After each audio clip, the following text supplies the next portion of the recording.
Good evening, everyone. Tonight we're going to be able to pick right back up where we originally left off all those... Well, it's a week ago. It just feels like it's a lot longer than that. But that's what happens when you get sick. Everything gets thrown out of whack. You don't know what's going on anymore, you know.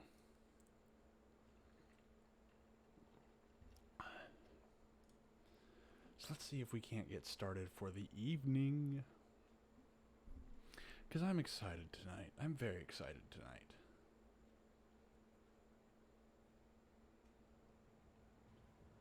And the main reason for that excitement is we're going to be beginning the end. Ending? Beginning of the ending? I don't know. We're going to be beginning the ending phases of our stories in the Western Roman Empire.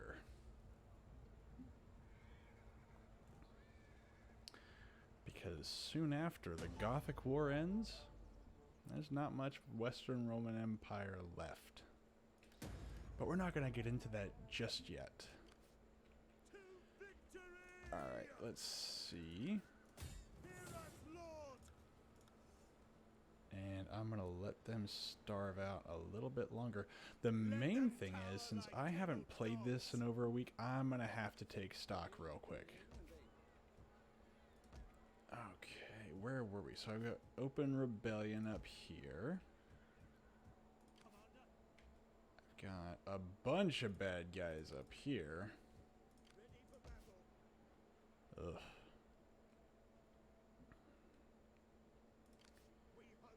Then let's see. Okay, you can build onagers.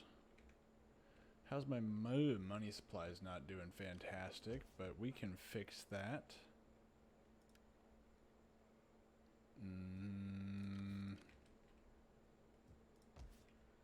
Bertigal. Oh yeah, I took Bertigal last time.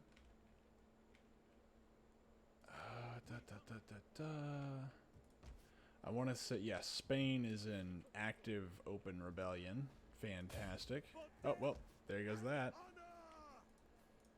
Apparently my my defensive forces plus my army is enough to scare off the bad guys. Oh, okay, that's an easy fight. Just gonna put down one rebellion real quick. Let's just start it off with an easy win. And we're just gonna execute all the traitors. Ooh, and we get a little upgrade. Okay, let's see here. Definitely want those public order bonuses. Absolutely want those.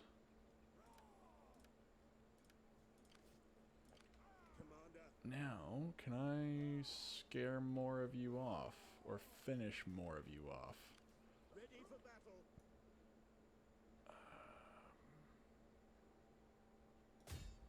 Let's see what we get. Oof, no. Okay, no, I'm not going to fight that. I'll go back to Augusta.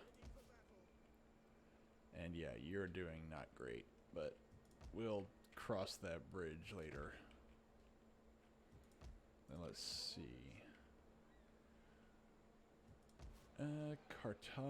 Carthago's not doing fantastic either, but we'll fix that right quick. Leptis, how you doing? Well, that works. Kick them off the property, there you go. Too bad I don't have an army to chase them down, though, right? Tarentum, you're gonna get back on track. So hopefully this puts my money problem back to where it needs to be. Oh, hopefully not a money problem, more like a money solution. But yeah, you get the idea. Now, I don't have enough money for you guys. If I recommend, why are the... I thought I made peace with these guys. Ugh. And I have another army here that really needs to... Oof. No. We gotta deal with that. I can't be having these rebellions everywhere. But something tells me that's not gonna stop, so... You know, I actually thought about just abandoning this campaign and starting a reconquest of the Western Roman Empire by the Eastern Roman Empire. There actually is a game mode for that in this game. And it's fantastic because it's going to fit in very well with our stories this evening. And boy, are they doozies. Let's see here. That's not what I wanted. And you guys... I'm scared to move you guys very far. I'm really worried about it, because if I move you guys down south, then that leaves any rebellion up here unchecked. And I'm not really a fan of that idea. Oh, hello. Okay, let's see. You are my... Okay, you're a general, so let's give you that and that. Oh, and let's definitely give you... Let's give you armor. Recruitment costs. No, I don't want that. Battle movement speed. Melee infantry upkeep. That might work. Since 90% of your army is infantry, I'll take it. Public order. Ooh, okay. I like that. But what we got here? We don't really have much industry here, do we? Oh, I guess we technically could. I don't plan on moving you, so maybe that's not a bad idea. And we do need the money. We do desperately need the... Oh, I forgot about Syracuse as an open rebellion, too. Man, I'm slacking. Can't get anything done right now.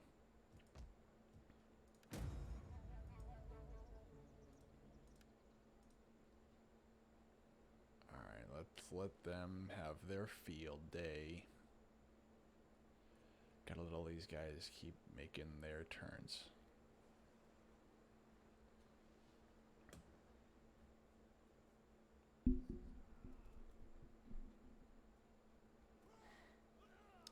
So I hope everybody's had a wonderful week. I know mine's been nice and relaxing. It's kind of nice to have those weeks. Sure, I'll go to war with these people. I'll never fight them, but sure, I'll take your money. I'll happily take your... Oh, hello. Jeez, what happened? Did Arcadius get killed? Is that what's going on? Because holy crap, that guy with the mustache. I just saw him for a quick second, and poof, man, that was something to look at. It's like one of those Western mustaches I always see. The handlebars.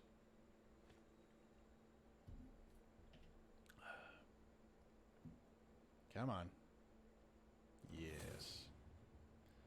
Now that's an easy fight, so just kill them. Problem solved right there, sir. And then just kill you all. Kill all of the dissenters.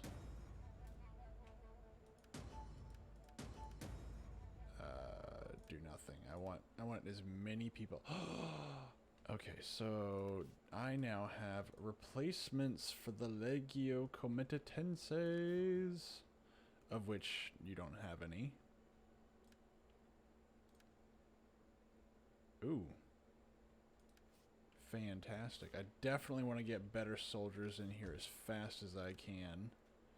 Oh, fantastic. So let's upgrade my legions. Definitely want those better soldiers right now. I'm going to burn all my money on them too, because they are going to be worth it. And there's got to be at least one more army I'm working with. Yep, there it is. Oh, I can't because I'm in the middle of a combat. That's not good. Oh, but you guys can. Fantastic. And you get a little upgrade, so let's do that. And you're going to go on a little bit of a trip. You're going to Hadramentum, and we are going to prepare to lay siege to this place. Where, holy crap, you have so many units. Man, taking this place is going to be a nightmare. I'm not even sure how I'm going to do this. Alright, what do you guys have? Do you have...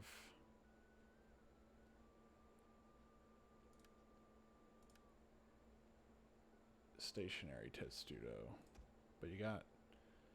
oh, man. Well, either way it goes, let's get that marble manufacturing up. Kill them. Let's get that money rolling in.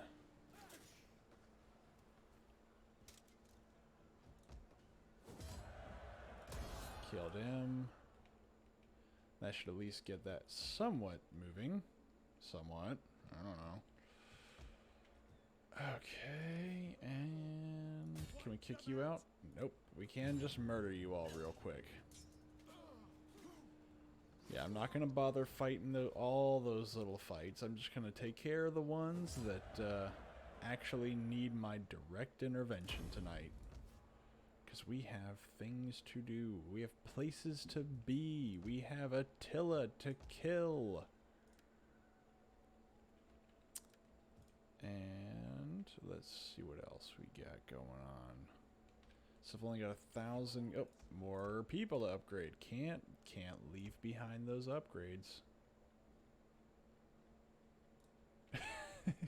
No, what? No, we should leave people behind? I'm not gonna do that. No, we're compassionate here. We don't leave people behind. Unless your name is Ironham. Oh, do nothing. Alright, so I'm just gonna sit here and I'm just gonna keep my hand off the mouse and do absolutely nothing. Oh, more upgrades. So this is just gonna be an upgrade round. But that's okay, because Legio Comitatenses will be very useful. Yeah, I literally just burned all my money on upgrades. That's okay, because I really desperately... oh, more upgrades. Yeah, Cataphracti. There we go. Now we're cooking. Got some heavy cavalry. Or allegedly heavy cavalry. Unfortunately, all these guys I have to sit with for a little while. They've got... what? 3 turns until their supplies run out, 8 turns before things go sour. So I'm gonna have to starve these guys out before I even have a dream of taking them on. Which means losing places is much, much more difficult since I installed that extra mod. Because I thought this version of the game wasn't hard enough, I thought, let's give everybody extra defenses. Because that's a smart idea. And there's 1, 2, 3, it's just, I don't know. There may just be too many of them up there for me to handle. I don't know. I don't know.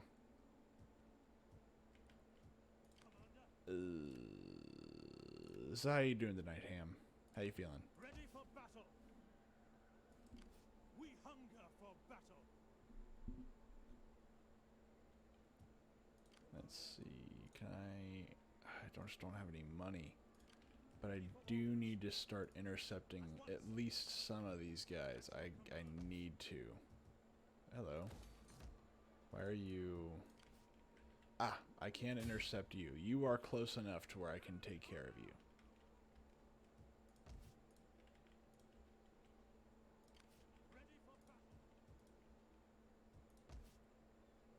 Oof.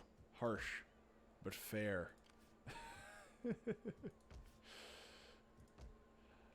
Alright, let's see. I got the Huns at my doorstep. At your command.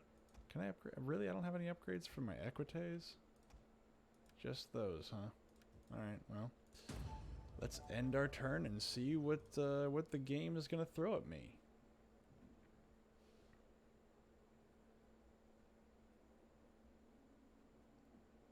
And we'll be starting the history stuff in just a minute.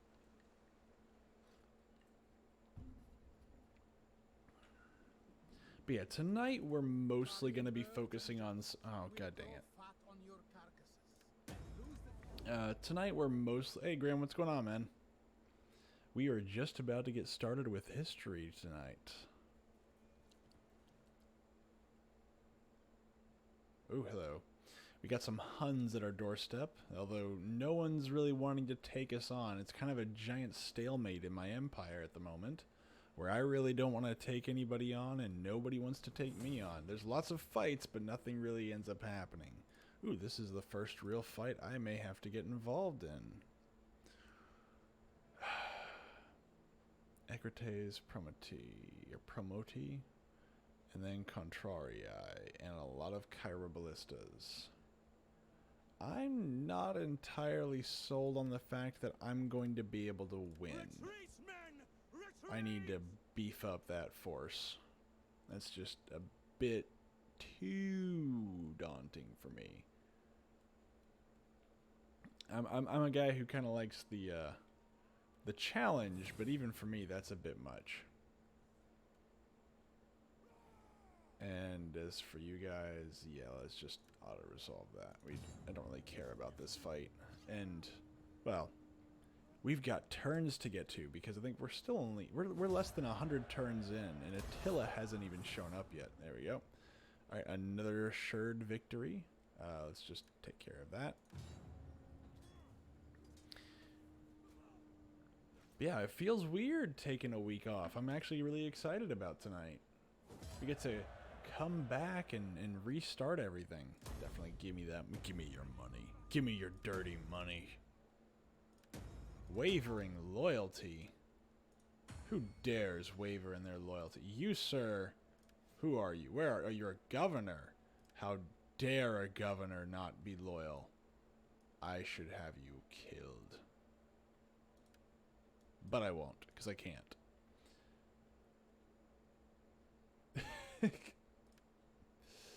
Well, you know, maybe. Let's see if we can secure some loyalty. We send letters, Fokker. It's where you write things on paper and put them in the box in front of your house, and then you let the UPS guy lose it in the mail. See, actually, who is this? Are you the... No, it's a governor and a governor. Yeah, so, Fokker, your legion is actually relatively loyal, and you're attacking some filthy people down here. And they are filthy. By all means, they are filthy. Oh, jeez. That's awful. This is impressive to me. That negative 50 per turn. Negative 50 freaking... I can't even. Okay, what is making y'all so unhappy? Rating tax... My tax levels aren't that high. Why are y'all so... Oh, yeah, they are. Okay, maybe... Oh, that's why. Because I lost so much territory that I'm losing money. That's why everybody's angry at me. Ah, crud. Yeah, Attila, please don't come near me right now. But even then, that's negative 40, which is, let's see, rating and food. Okay, I really need to retake some of these places, but I don't really think I'm gonna be able to, which is not great. Well, I'm not gonna lie, that was supposed to be a temporary measure. But I think I forgot about it, which is why it just kept getting more and more and more out of control. And now I have a real problem. Let's see here. So I've got a couple places now that are low on food. Jeez, if I don't have high tax rates, that's a negative 6,000 per turn. Oh my gosh. Well, my empire is collapsing. Oh, no, that's why. There we go. So 747 is more doable. I can lose 700 gold for a few turns. I can deal with that. I can't deal with negative 6,000. That is a one-way path to suicide here. Well, as soon as I can get my money sources back up, I probably won't be so much of an issue. But, the problem is that I keep having a problem with it. And these little buggers aren't helping. Look, I can build so many good roads with good taxes, okay? Now what I need to do is find things that are sucking up lots of money and get rid of them. And I may need to disband an army or two, but I really don't want to do that. Especially because I have hordes everywhere. Like this army here would be really, really nice to keep, but I don't know if I really should keep it. At your command. This army is a necessity because I've got, what is it, the Franks? The Saxons. The filthy Saxons. And then these, those are 400, 360 a turn. Jeez. Okay, I may need to get rid of some of these. 189. Disband. Disband. Well, now I'm in the positive, which is good. Oh man, this hurts because that was. Oh jeez. Okay, let's see here. Fields. Do y'all have food? Y'all have 0. Well, y'all aren't dying, so that's always good, right? No, I don't need fountains. I need. What do I need here? What do I need? You actually got a +3 here. Do.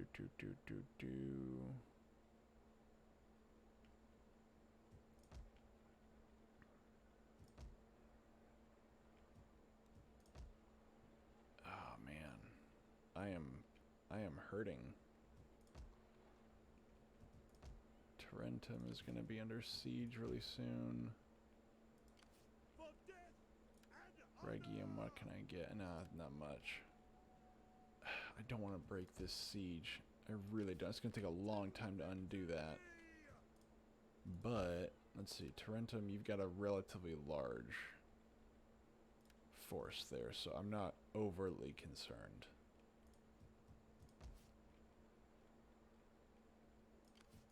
Genua, let's see. Aquas XGA. How are y'all on food? Y'all are okay. Y'all are okay. So the big thing was getting my army and whatnot leveled out, and it looks like I've done most of that. I do need to see if I can I auto-resolve this fight? Night attack. Oh, hell yeah. Night attack them. There we go. No way in hell they're going to be able to defend against that. And I'll just pick them all off one at a time. So, give me your troops. but I cannot. Now, attack again. To victory. I'm Now, afraid. attack again. Yes. Now, finish these buggers off. Maybe it'll actually give me a public order bonus. Fantastic. Killed the leader of the separatists. The official separatists, anyway. Give me those sweet reinforcements. We hunger for battle. Now, let's move you over here. Very good. Okay, that was fantastic. Wait, what? Why did his head just fall off? He stabbed him through the throat. Whatever. Kill all the pagans. Alright, so that was solved relatively easily. I say that not having to fight a single fight, but that saves me energy and effort. Now, let's see here. I want the public order. I want the reservoir, right? I can't remember. Well, what I don't want to do is burn through all my money just yet, so we may have to hold off on any upgrades for right now. But I do know there's that place I gotta take. I gotta take out Yavavum. Yavavum? Yavavum. Yavavum. Alright, but as soon as we're done taking this turn, we're gonna start our history stuff because fun. Now let's see. Because mostly for tonight, we're going to be focusing on setup. Now, as I was saying before, I thought about abandoning the campaign here and then moving into the game mode for the Gothic Wars in Total War Attila. I thought about doing that. I don't know. Maybe depends on what happens here. If the campaign gets too far out of hand and there's no way in hell I'm going to be able to pull it out of the fire, I may just go back to it and start a new campaign on the Gothic War special game mode thing.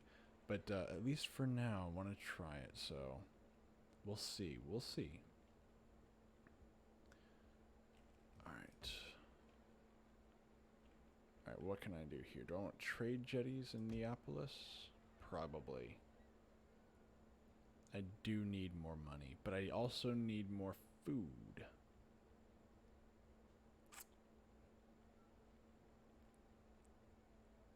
Let's do trade jetties. Ugh, Western Roman Empire, you are so horribly managed. And I say that as the one who managed it, and yes, I deserve the ire for that. I screwed that up really badly at the beginning, and I'm really, really, really suffering for it now. Eek. As for you, do you have enough food? You do have enough food, but I don't think it's enough, probably. So let's get some... Oh, what's your average? Okay, so average food. Well, how y'all doing? Well, let's just ask. How y'all doing tonight, guys, before we go any further? How we doing? Everybody doing okay? Hopefully everybody's having a good night. Oh, I can knock you guys out too. Fantastic. That's some good stuff right there. Yeah, you better run. But it's not going to be far enough. Just kill him. Close victory. Kill them all. That's right. Just get rid of all the rebellions that I can as quickly as I can before they become a problem. Alright, now let's get you back home. And can't convert. Can't. Oh, I can convert, but I don't want to. If it's a guardhouse, absolutely not.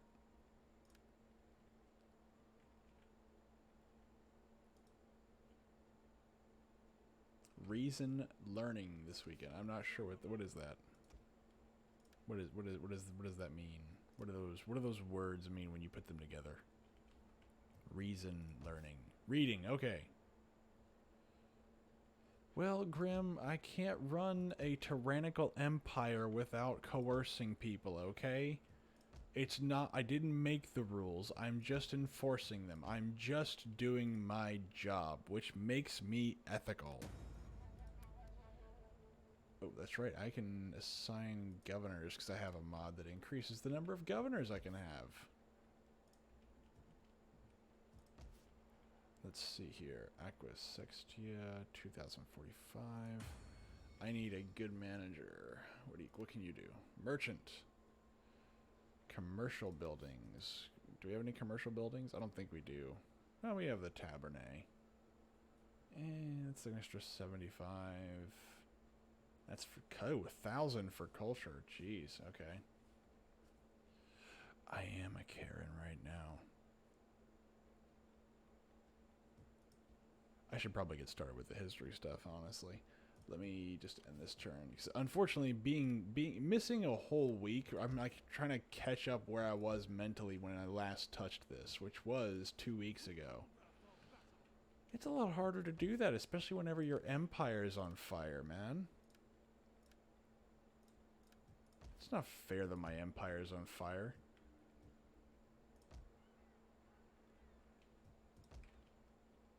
What did I do to deserve my empire on fire? Except for manage it horribly at the beginning. Actually, at the beginning I had lots of money. Yummy steaks. Narbonensis, where are you? There we go. Now, let's see here. 812, let's... Can I put anybody else in there? Why not? Why can't I put... Oh, I burned through all my money like I said I didn't want to do. That makes sense. Do I have enough food here? I probably don't. Oh no, just devastation. Well, what's devastated? There's nothing devastated, unless y'all counting this. No, they're not devastated either. I don't know. They're just making up rules now. Oh, right. Edicts. You are +4, so let's do... Yeah, food production. This decreases immigration. Y'all pissed off by immigrants? You are pissed off by immigrants. Let's see if that actually does affect the negative rating for immigration. Well, but that's what happens whenever you let a bunch of barbarians in. I may just need to get rid of this whole, at least one of these armies. It just may not work out. Oh, did they get rid of their... Oh, no, they still have it. Okay. I was about to say, oh my gosh, they get rid of their pylum or whatever? But no, they didn't. Okay. So, when we last left off, basically our dear buddy Big Teddy is dead. He died of dysentery. His son, Ethelaric, he died too. Quite possibly before he could become of age to rule, quite possibly due to his many vices, and his mother, the regent, was imprisoned and then murdered by the new king of the Ostrogoths, Theodahad. So lots of people ended up dying. So in the east, right now, Emperor Justinian sat on the throne, and he really didn't like the Ostrogoths to begin with. If we remember from 2 weeks ago, which I doubt we do, he tried to convince his uncle to reinvade the Western Roman Empire to re-establish connection with their long-lost brothers and sisters. And that didn't really work out too well. But while all this was going on, Hilderic, the pro-Catholic king of the Vandals, had Amalfrida, daughter of good old Teddy, killed. Hilderic was a friend of Justinian, and when he learned Gelimer, cousin of Hilderic, had overthrown him, Justinian planned a war to return Africa to the imperial fold. So it'll be the trade agreement with Britain. Britain. Okay, well, I'll take that. That's money's money, right?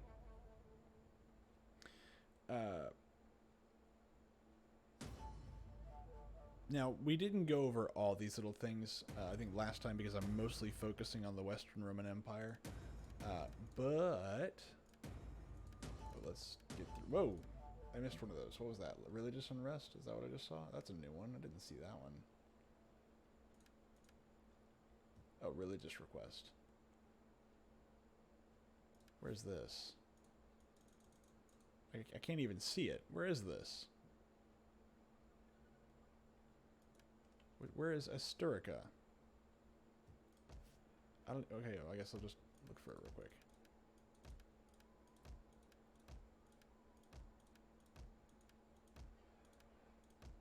I think the game just made it up. Oh, jeez, that hurts. Anyway, but anyway, so I didn't go over everything the last time we did this, but mostly because we need to do some setup. So right now we're going to rewind the clock a little bit, and we need to learn some of the new characters that we're going to be dealing with, because as of right now we've mostly been focusing on the location of the Western Roman Empire, but since now we're going to be focusing on the East's response to it, we're going to be more focusing on what the Eastern Roman Empire is doing right now, because we've caught up to everything that's happening in the West, but we need to understand what led the East to do what it did. So the first person we're going to be introduced to is a man named Flavius Belisarius. Now,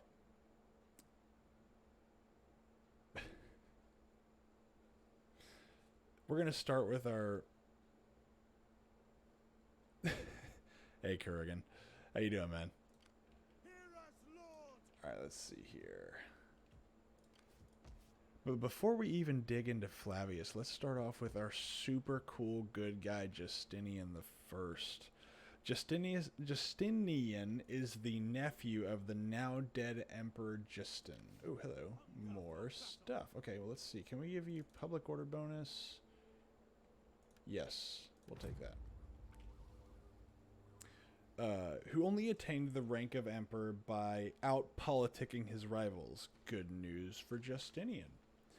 While Justin I reigned, Justinian served as the commander of the imperial guard, patrician, and in 521 he would become consul. Now this would change the face of the East and the Byzantine Empire for the rest of its days. Let's just auto-resolve that. We have stories to tell. In 525, Justinian nullified a law stating that the senatorial class could only marry people in their class. By modern day standards, we think this is normal, but back then, not so much. Now, what that really means is that back then, you were only allowed to marry within your station. So, obviously, a woodworker wasn't going to be marrying a patrician or anything like that, even if they wanted to. But at this point in our story, since I'm rewinding our time here, Justinian is not emperor, but he does have his eyes set on someone who would be his empress, and oh boy, is she special. Oh boy. Step onto this stage, Theodora. I have to stop here because her background is so absolutely insane, assuming the history of Procopius are to be believed.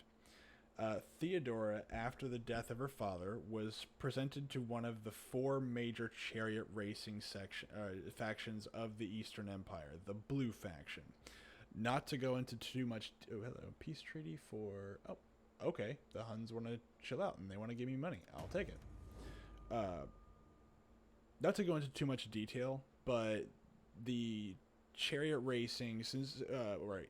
The gladiatorial games have essentially been banned, so there's no more blood sport in, well, theoretically there's no more blood sport. I would argue that chariot racing, which is horrendously violent, is pretty much blood sport, but it depends on how you want to define blood sport. Watching a guy get trampled by a bunch of horses and torn to pieces by chariots, I wouldn't really call that a lack of blood. But what do I know? Anyway, she is presented to the Blue faction. And this is one of the most powerful and influential, I guess you could say, political organizations in the Eastern Roman Empire at this point. She would actually spend her early years working in a brothel, quote-unquote, serving low and high customers, end quote. I very seldom use quotes when I tell stories like this, but holy crap, like, it's bad. After a few years of this, she followed in her mother's footsteps and became an actress. Moving up in the world, right? You've gone from becoming a whore to an actress. Well, you know what? No, never mind. Back in the day, actresses were considered very low class, on par with whores. I wonder why. I can't imagine where the sentiment comes from, though. She also developed a distinct reputation while in the brothel. This is kind of a hard thing to do among whores, but I guess she'd managed to do this. There are accounts of her simply flipping from one patron to the next, even while still in bed with them, so she could get more powerful and wealthy men to sleep with her.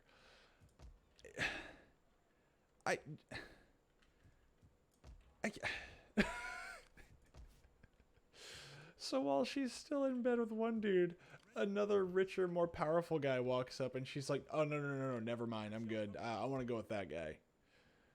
I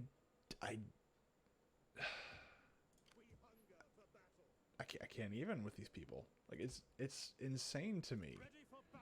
All right, I gotta drop some of these soldiers here. I can't afford all these guys. I really don't want to get rid of all these guys. Who's stronger? Let's put you up here. Can I pin you? Pin you. Not really. Oh, so these guys are actually stronger. No, no, no, don't merge them. I want to disband them. There we go. That gives me some money back. Let's see here. And I may just have to disband an entire army. I may not have a choice. Ready for orders. I need money to come back up. We hunger for battle. We hunger for battle. Commander, I don't think I have a choice.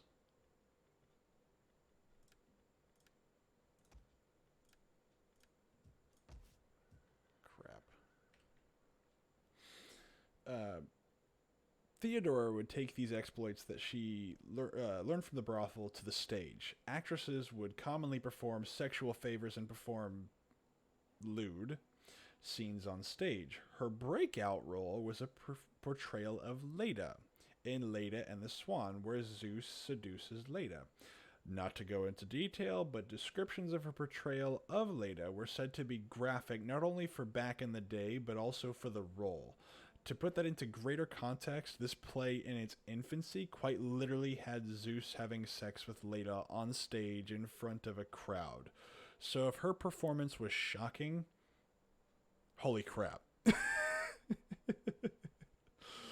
It is here that she meets Antonina, the future wife of Belisarius, but we'll go over her accounts later because we have some more crazy stuff to go over. But she would be essential to her court. Theodora would then travel to northern Africa, where she would become the concubine of a Syrian governor there. For some unknown reason, she was being mistreated and so left to Alexandria in Egypt. I am not entirely sure how Justinian and her met exactly, but by all accounts I could find, he absolutely had to have her. Thus the reason he changed the laws, or more accurately, convinced Justin I to allow him to change the laws. The law change also allowed the illegitimate children of actresses to marry legitimate noble children, 'cause why the hell not? Before going on, after I took all my notes, there was one thing I found where it was not uncommon for Eastern, well, I guess now at this point, the Byzantine Empire's nobility to actually marry women in beauty pageants. And judging by the fact that, you know, she's an actress, she's a well accomplished whore, it's very, very possible in my mind that the reason he married her was because he saw her in a beauty pageant. That's my guess. The only problem is I can't prove that. You know what I'm saying? Like, we really don't know. Okay, let's see here. You are a governor. Let's give you some appointments. Oh, no, don't do that one. No, go away. You go here. Go here. Go here. I need to fill these up so I can save some money on my units. Alright. But yeah, we can already see that Theodora is going to be an interesting character. And Antonina isn't much better, but we'll get up to that. So literally, I mean, one thing that kind of got me was that Justinian quite literally changed the laws just so he could marry this woman. That's one of the first things that kind of got me when I was reading this. I was like, that's crazy, man. Like, you're changing the laws just so you can marry essentially a woman that's been passed around more often and more. Well, I'm not gonna make a reference, but anyway, yeah, just someone who's been passed around quite a bit. And let's see down here. Whoop, don't want to do that.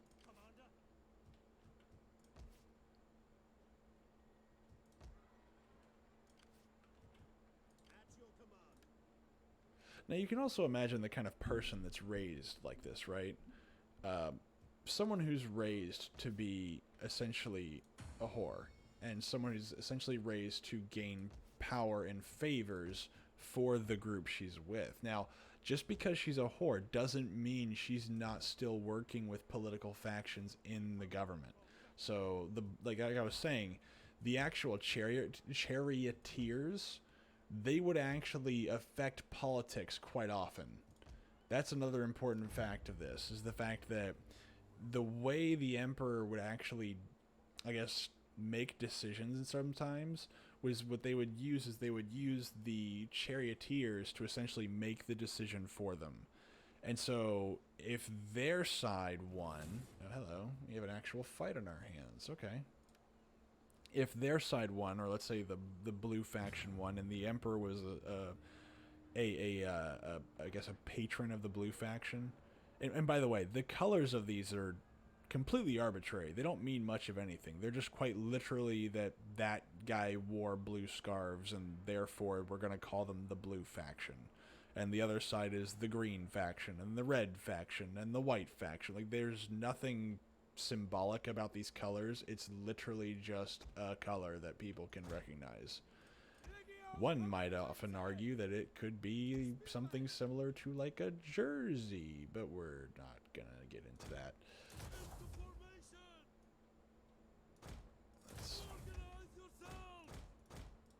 What do y'all sound like? Oh, okay, they're still Roman. Very good. Let's see if we can kill ourselves some... Oh, hello, they're coming this way too. Okay, hold on. I may need to move you guys this way then. There we go. Archers. Very good.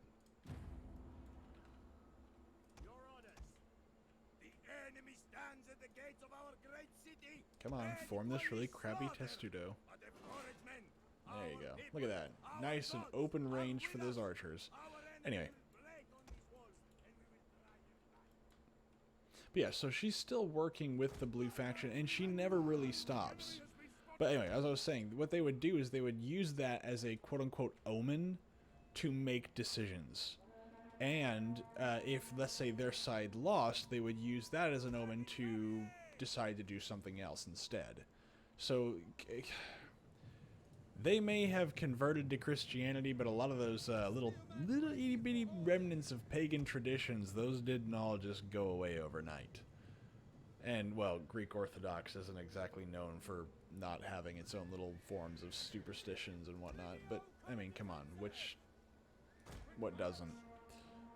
Alright, now, one other thing before I keep going as well is that there are multiple versions of the histories we're about to go over.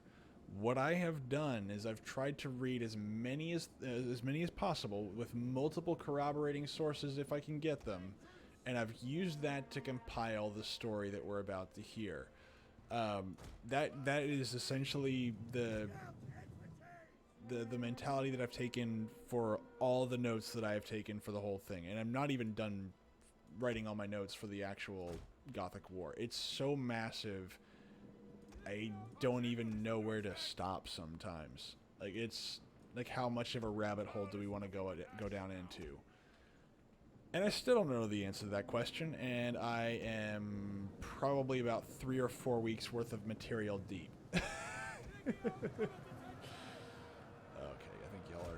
Done.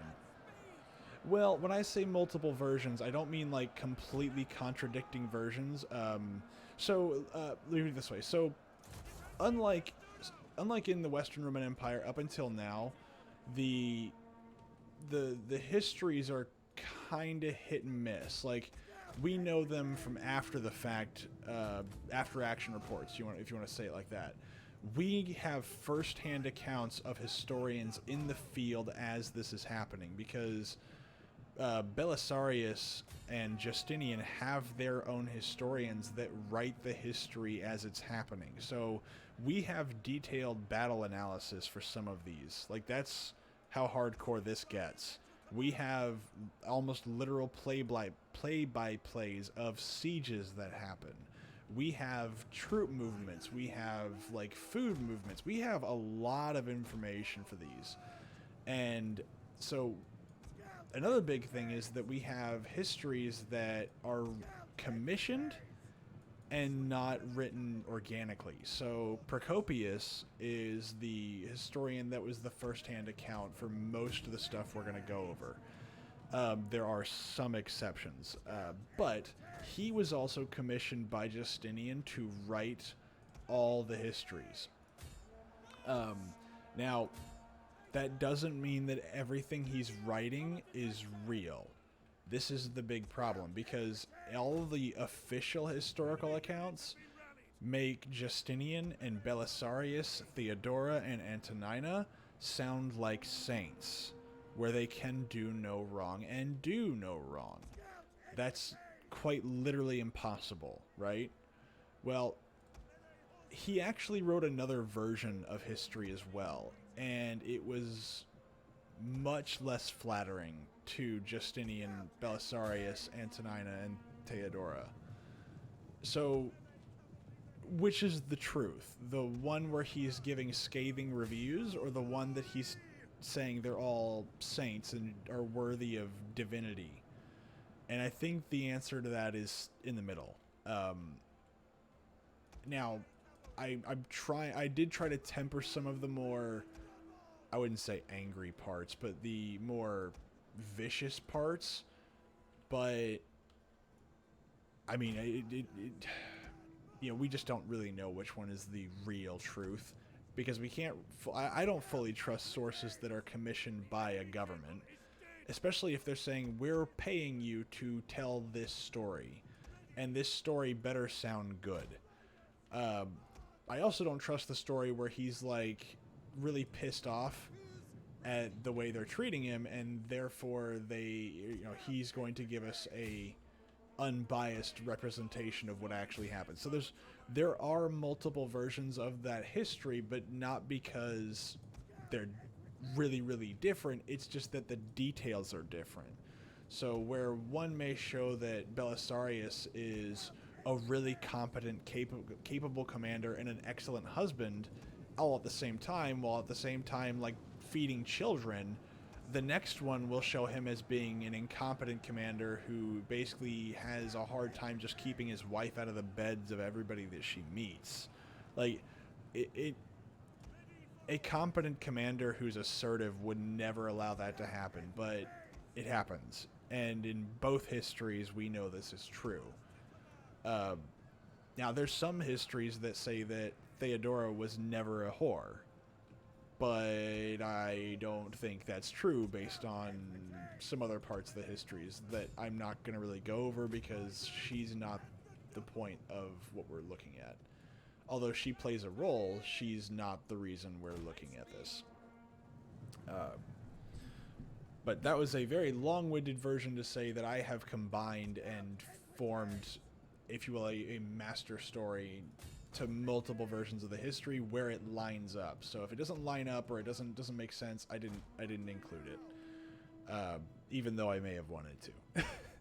And we're also not going to go over every single step to this. There are lots of events leading up to the Gothic War that we are going to cover some, but not all.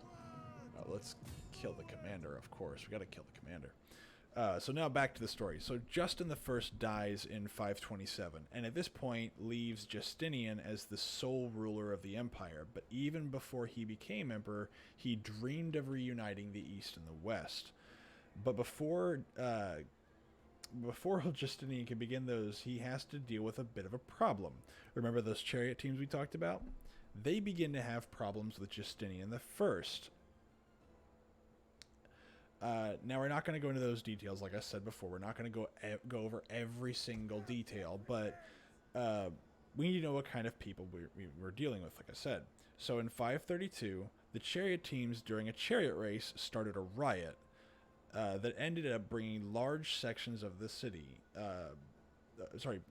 Ended up seeing large sections of the city come out and burn it So they're in Constantinople, and when I say large sections, I mean like more than half of the city. Which, Constantinople at this point in time is a massive, massive city. I don't know the population figures, but I think some accounts had it in the like 10 million range people, which is an insanely high number, but I don't know how true those numbers are. I'm not even sure if those are accurate. But anyway, now Justinian, seeing the anger and the damage being done to the city, wanted to flee. The only reason he didn't was because his wife essentially shamed him by saying she would rather die ruling as an empress than die an empress in exile, just to keep it short. Essentially, she basically has worked her way up to being empress, and the last thing she was going to do is let a bunch of peasants basically take that from her. Which resulted in about 30 to 60,000 people being killed. Fantastic stuff. Now, Belisarius and one of the other generals we're going to talk about a little bit later were involved in this. But again, they killed 30 to 60,000 citizens in this city. That's pretty hardcore. We got more people to kill. More heads to roll. Now, one of the things that also happened to this is during this riot, some of the chariot teams decided that they wanted to crown a new emperor, and I believe that man's name was Hypatius. I didn't write this down because I wasn't going to go over it, but it is important to note because the only reason that they didn't get that new emperor is because one of those chariot teams I was talking about earlier, they bribed one of them and they turned on the rest of them. So, fun stuff. Gotta love that blood money. But anyway, in 533, Justinian decided it was time to retake the western territories, but before he could, he needed to deal with our ongoing friends, the Vandals.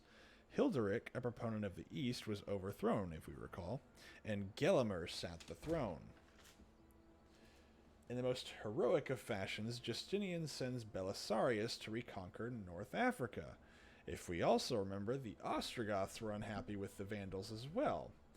When Hilderic took the throne, he executed Theodoric's daughter for speaking out against him. I wonder why that pissed them off. That and a massive orchestrated riot made the Vandals seem very, very weak. So Belisarius landed in North Africa, but instead of taking Carthage immediately as some advised him to do, he chose to take a more cautious approach, as he normally did. He would then make it clear to the locals that he was not there to make war on the Vandal people, but return Hilderic to his quote-unquote rightful place. What do I get? 431. I'll take the money. And then I guess I can't kill you, but whatever. This never happened, though. When Gelimer learned of the Byzantine invasion, he ordered Hilderic to be executed. Gelimer would have to be crafty. He learned that he was outnumbered, and the Byzantines had the initiative. So Gelimer figured that the goal was to capture Carthage, so he would lay an ambush for them, figuring the Byzantines wouldn't know the valley. Gelimer would take about 5,000 to 6,000 men under his command. His brother would get 6,000 to 7,000, and his nephew Gibamund, there we go, English. Oh, hello. Illyria. Okay, well, if you want to die, I guess. I mean, you're, what? Yeah, you're way down there on the list. They would lay an ambush at Decamum, a valley that led to Carthage. There was a place the Byzantines could be trapped and destroyed. The plan was to have Gibamund block one of the main roads. Oh, hello. And man, massive force. We may lose Tarentum. Well, at least that'll knock that off my list of issues to deal with in a way. The plan was to have Gibamund block one of the main roads into Carthage, while Amatus moved in from the north. This was to keep the Byzantines from moving out of the valley and disorganize them. Gibberman would charge the Byzantines and shore them up, or would force them to pull back into the valley. Gelimer, that sly fox, would then approach from the south, trapping the Byzantines into the valley. Say what you will about the Vandals, they had a keen sense for how to win a fight. And this plan is not a bad plan. Essentially, there's this little valley, and they're going to push the Byzantines into that valley and keep them there. That way, even if they're outnumbered, it won't matter. They'll still have the element of, oh, say an element. They'll still be the ones in charge of the fight. Alright, let's see if we can get our guys stationed up here. Do y'all have, you do have. This is going to be an interesting fight. A very interesting fight.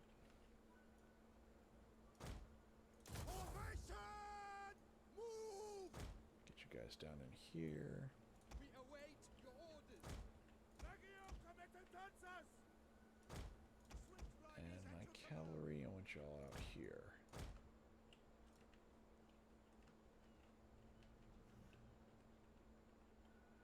Do I want this blocked off? I kind of do. I kind of do want that blocked off.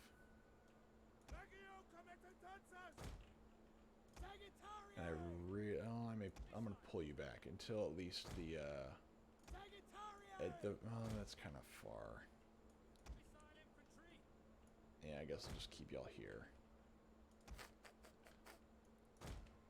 I'm kind of concerned about where I put my archers right now, because I don't want them to get shot at by the onagers, but I also don't want them too far away where when I need them to hit the walls that they won't be able to make it. We'll find out. So now we just gotta sit and wait. Can I just force you to stop? No, I can't. Okay. Let's... There we go. So as Gibberman rode out, his forces ran across a solitary scout, a lone Hun. Behind him was a force of Huns. Now the Huns had a bit of a reputation, and it terrified the Vandals that they'd be facing them. How did they get there? The main road was miles away. The Byzantines shouldn't have been able to move in force this far. The Huns, seeing the Vandals, did what they do best. They charged. Arrows flew, spears shattered, armor was sundered, bodies broken across the plains of Africa. The Vandals, numbering at 2,000, had been utterly shattered and destroyed to a man by a Hunnic force numbering at only 600. Gibberman himself perishing in the combat. Meanwhile, Amatus was scouting the field of what would soon be the graves of the Byzantine invaders, when he too ran smack dab into a Byzantine force. It wasn't a scouting force like the Huns, oh no, it was the vanguard. Before he even had a chance at escape, Amatus' small scouting party was overwhelmed, and he too found himself lying dead on the very ground he was preparing the ambush. The rest of his force, without a general, scattered, fleeing in fear of the mighty Byzantine army. Oh, I forgot to target you guys. Alright, what are y'all? Y'all are just taking that guy out. That's fine. Oh, y'all are aiming at the walls. Okay. Y'all are aiming at my walls here. Alright. And we have reinforcements coming in from the rear with more onagers. Okay. Yeah, there's like a 0% chance I'm going to be able to win this fight.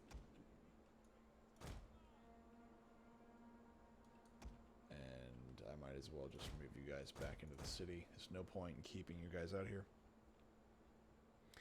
Let's see here. Now, Gelimer was moving in from the south as planned, but noticed the Byzantines were already in his way, and not in the valley. Both forces raced towards a nearby hill, the owner of which would likely determine the victor. Being outnumbered was bad enough, but the Byzantines then found themselves having to charge uphill, leading to a decisive victory for Gelimer. Now, I really wish we had actual accounts of that so I could give actually a retelling of it, but essentially, like any war, the guys that take the hill are the ones that actually win. That's usually how that works. Alright, run.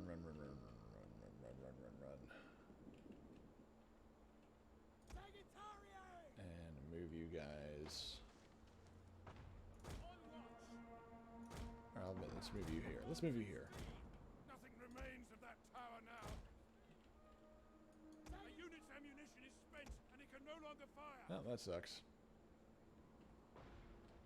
I don't know what's worse, having to deal with this giant F-off force behind me or the giant F-off force in front of me. Enemy forces have destroyed the gate.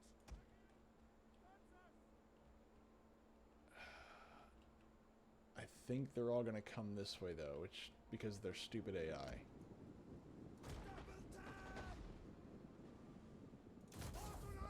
Just there we go. And okay, that's open, so I need to move these guys up here too. Advance at speed. Legio comitatenses. Quick march. Go, go, go, go, go. Hold position at the double. Advance at speed. Double time. Can you shoot yet? Why are you not shooting up and over? Quick march. Sagittarius. What are your orders? Come on, charge. Come on, do it. Do it. Charge my little shield wall here. Yes. Yes. Charge my spearmen with your cavalry. Nothing bad will happen. Why are they... Okay, we can charge me with Cairo ballistas if you want. I'm not really sure why you would do that, but that's fine. No, no, no, no, no, no, no, no. This way. I guess I'll move you guys up here too. Might as well, right? It's still gonna be a hard fight no matter how you look at it.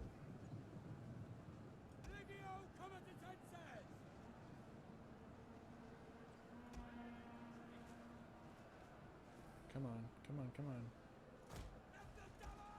Man, they're getting plastered right now. Just getting beat to hell.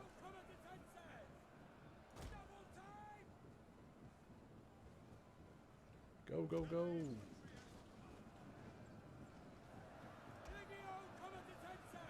Ugh.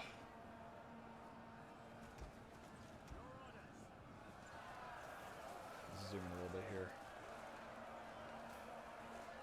That is some terrible armor. Look at that. Your neck's exposed. Ugh.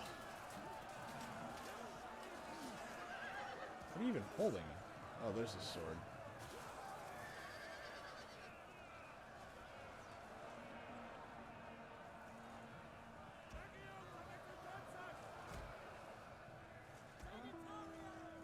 Come on, guys. Who's blocked? You guys blocked? Okay.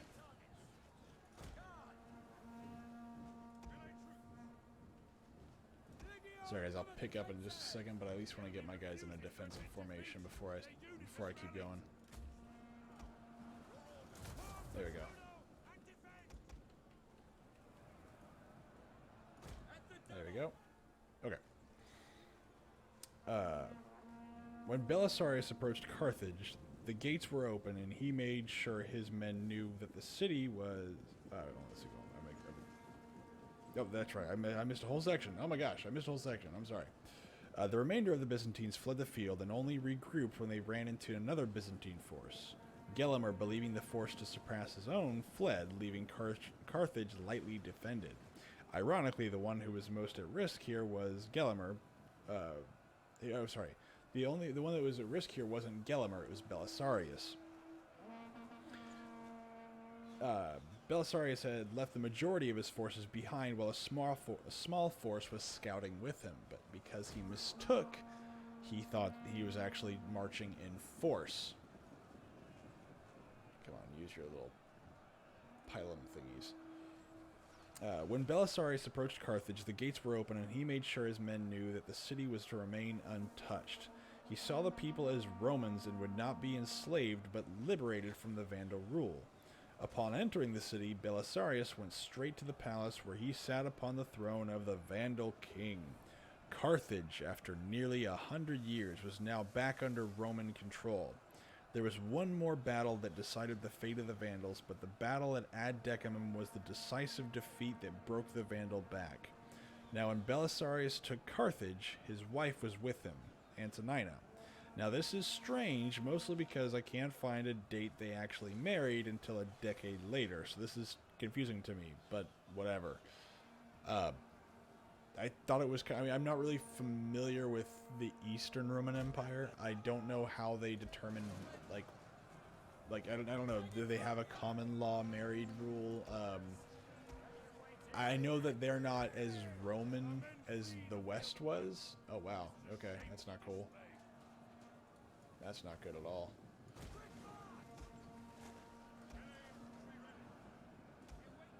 Crud. Are y'all... what are y'all doing? Oh, snap. Move you guys this way. I didn't know I was getting pelted here.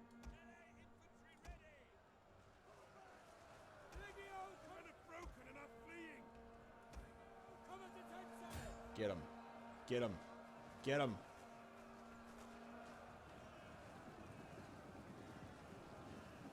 Where is that? Right.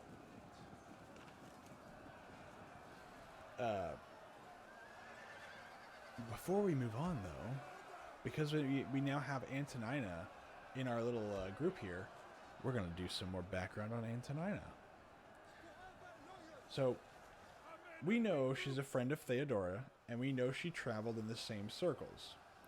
Actually, when she was when Theodora was a actress, that's where they met, allegedly.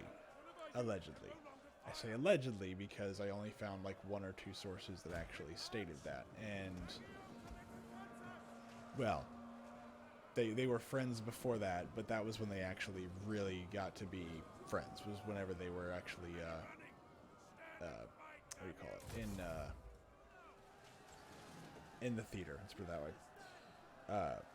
Now, Antonina was the daughter of an unnamed stripper. Already good news. This already raises red flags, but it gets better. There's speculation that she was a member of the Demi-Monde, which is essentially a high-class prostitution group. Based on the descriptions I found of it, it's essentially it's almost borderline secret society level crap.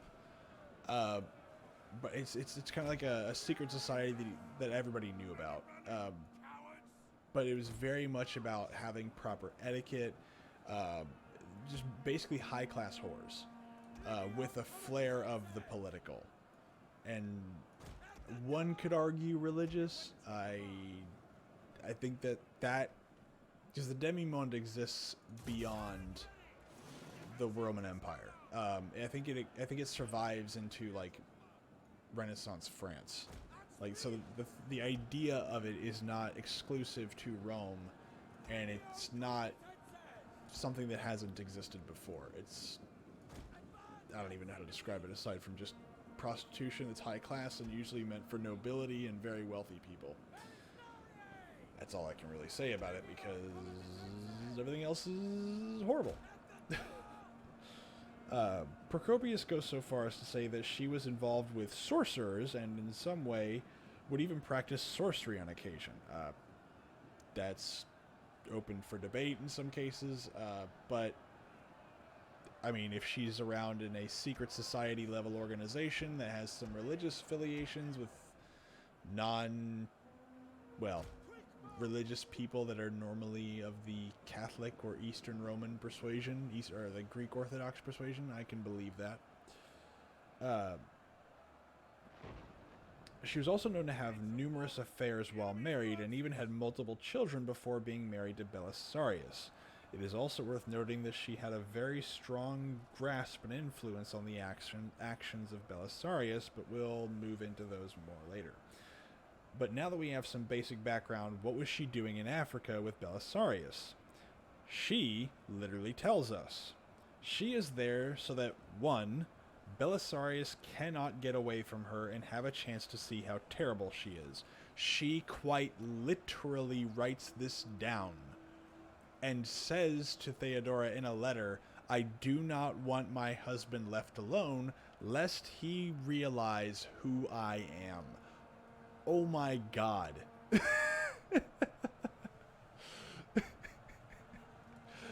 I mean, That's bad. That's really bad. If you know how bad you are, I can't even, like, holy crap.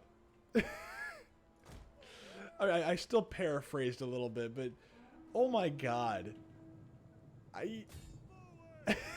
You are such a horrible human being that even you realize how much you shouldn't have this husband. And by the way, Belisarius isn't exactly some no-name person. He's a general. And, you know, generals can still be, like, plebs. They can still be regular people. But they have the ears of the They have the ear of the emperor. They are not exactly inconsequential people. They are essentially nobility, but without being nobility. And, of course, Rome loves its generals, and that doesn't change in the East. So, yeah, no. Jeez, my game's having my computer's even struggling to put this together. Good lord. See, this is one of the problems with Total War Attila, is that it cannot render all this stuff. Like, my computer's not running very hard right now. This is an engine problem, not an actual, like, graphical problem or anything like that. It's literally the engine doesn't know what to do with this. If I was to zoom up here, oh yeah, no, the whole thing would just start choking. So anyway, so she wants to make sure that she doesn't get away, and 2, she is to act as an agent for Theodora.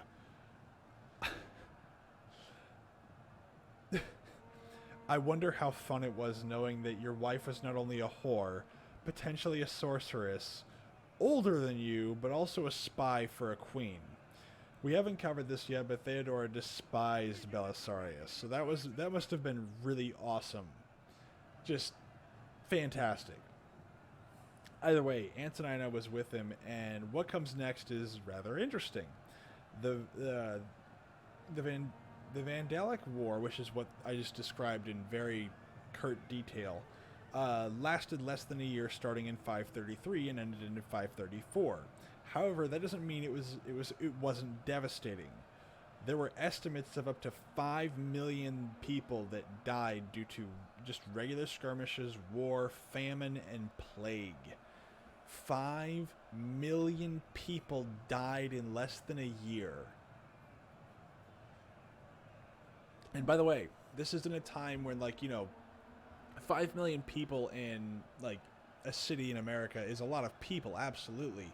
But they're all packed into one area. If a state lost 5 million people, it would be devastating but recoverable. 5 million people in a nation is insanity. Like, that's plague. That quite literally is, like, end of the world plague level numbers for, at least at this time. That's a lot of people dead, especially in one place in such a short amount of time. There are instances where there have been higher recorded numbers, but it's not where did y'all come from? Oh, y'all blew the doors open. I didn't even know that. I wasn't even paying attention. But the odds of me winning here are relatively low anyway, so meh. Yeah, I got more. What? Yeah, they're just slowly inching Kyroballistas and Onagers towards me. Wait, do I have another Onager? No, I don't. Okay, the Onager's dealt with.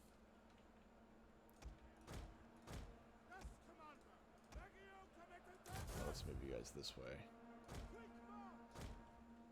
Let's see if I can kill these guys really quick. A unit is running from the enemy.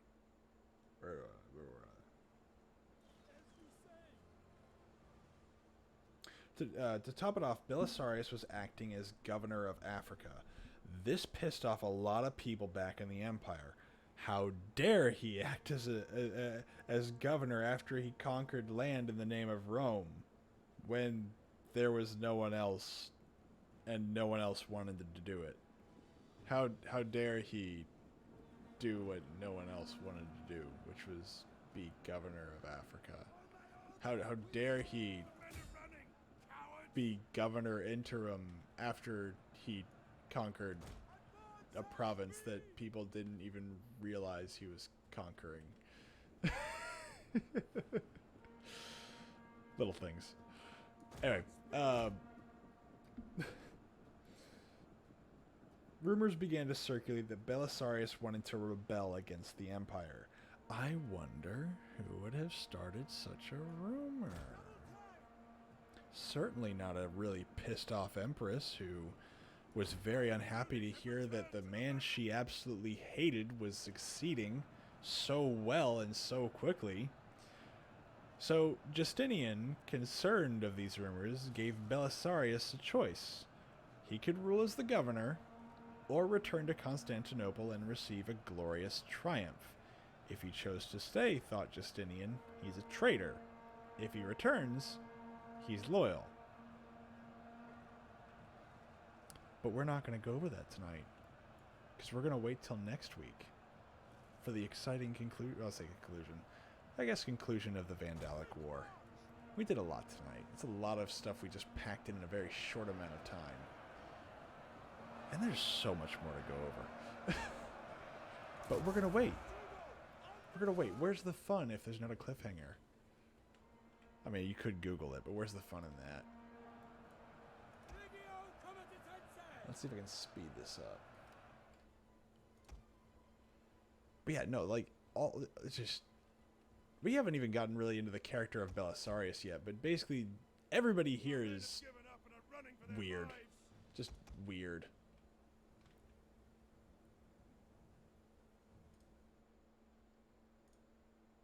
Sorry about that. Oof.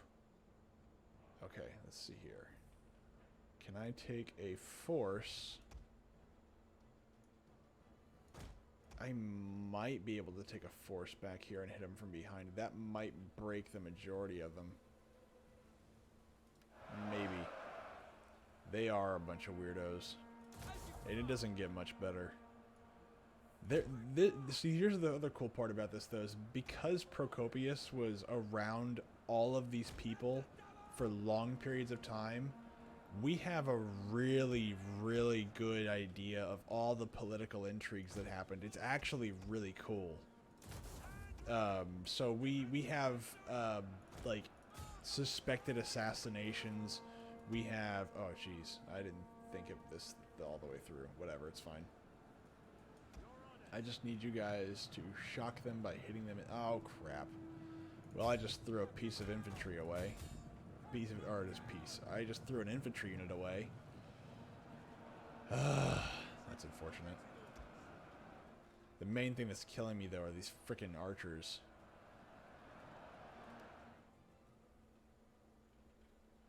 These archers are really not helping.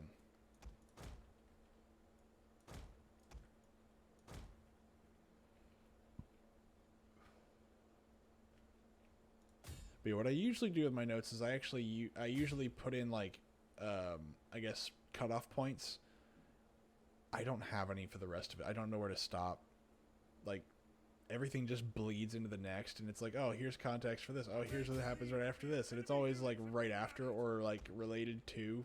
This is, like, the only real hard cutoff I can find. And I'm like, yeah, this is... Oh, crud, I just lost. How many did I kill, though? I'm curious. They lost 3,000 men taking this city. I lost about 800. I killed 3,000 of their soldiers, and it wasn't enough. Oh my gosh. That's insane.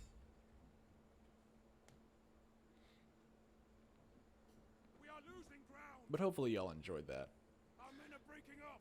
Because next time, where did we go? Where do we go from here? I believe... That's right. Next time is the retaking of Italy. The Great Siege of Rome. And one which we have relatively, somewhat, I wouldn't say really detailed, somewhat relatively detailed analysis of what happens. I can actually put together enough of the pieces of the story to actually put together a real story. Unit is running from the enemy. It's gonna be awesome and cool. I hope. Come on, archers, kill more of them. Kill more of them. They only have 1,000 or 1,700 men left. Enemy units have returned to the battle. Ah.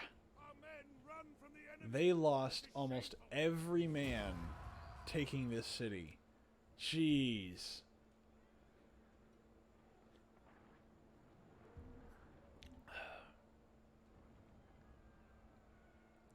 Jeez. Just absolutely it's a slaughter by all accounts, but man, just if only I had a few more soldiers in that city. That would have been the deciding factor of the fight. There's like a few more spearmen. Rebellion imminent.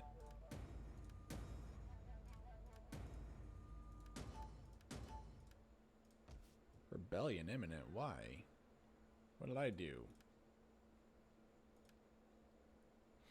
Well, I hope everybody enjoyed. So how is everybody's Friday night so far? Hopefully good. Wow, that actually gained me money. But they're still, and they're gaining health. God darn it.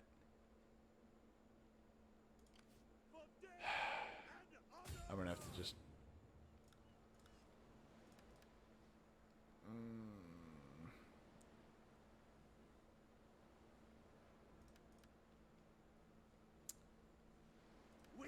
One more turn won't hurt. I might as well. I've already made it this far. There's no point in backing out of it now. As for you, your army can probably move south. I really don't want to do that because Octoduron is not, or Octodurum is not ready yet. At least I don't think so. It might be. It's close. Alright, let's see here. Do I want... Ooh, Hunnic Steppe Orse arches. 280 a turn. No thank you. I can't afford that. That's too much. That's an expensive... Equites Dalmate.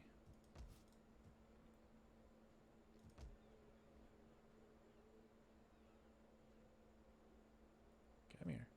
There we go.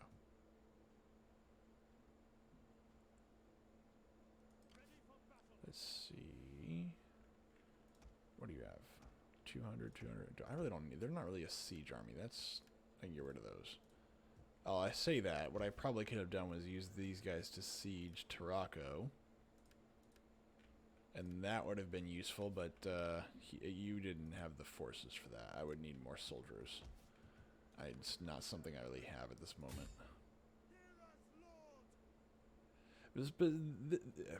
Reading more about this, and actually I learned some history that I didn't even know that existed or happened at this. Oh, god dang it, they're evenly matched. God dang it. All right, whatever. Don't back off. I did learn some history that that I didn't know. Just little things. Just looking at like I think one of the ones that I discovered was that the sea monster, like. And normally they're like, you know, they're just, you know, stories. But apparently there was a legit sea monster in, I forget what it's called. But it's basically this space, or I'll just show you real quick. Nope. Right here, there was a giant whale that would come through right here. And it would destroy boats constantly. To the point where they were, like, it would disappear for decades at a time and then just pop back up. And... so much so that whenever, like, just crossing the channels here was so terrifying, people just wouldn't do it. They would literally just find the shortest route and go that way, or they'd go all the way around. Because they were terrified of being here. But it wasn't consistent. The quote unquote sea monster wouldn't always show up.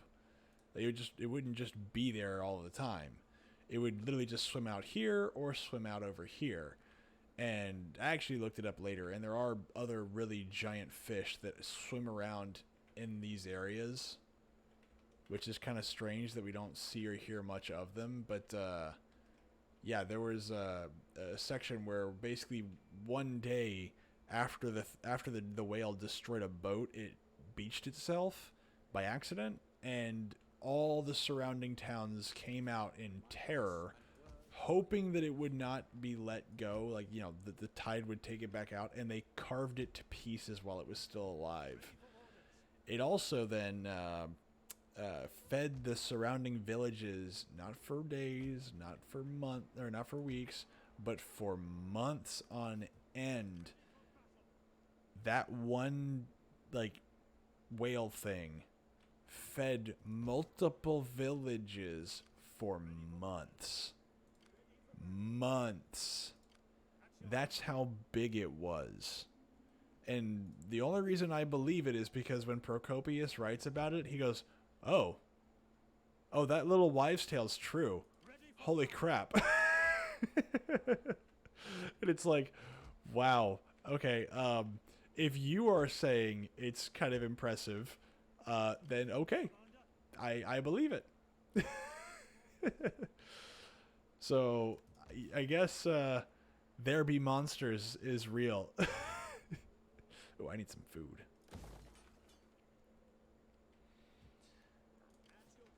But I thought that was really cool because, you know, I don't know. I just I don't like the ocean, but sea monster stories are one of those things where it's like I vicariously enjoy them. I don't ever want to get near the ocean, but I'm more than happy to hear really awesome stories about man versus the elements.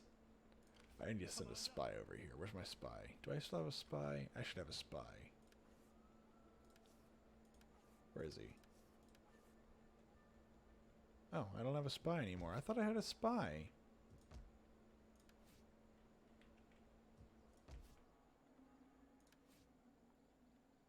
No spies. Well, I can't do one there because I've lost every city.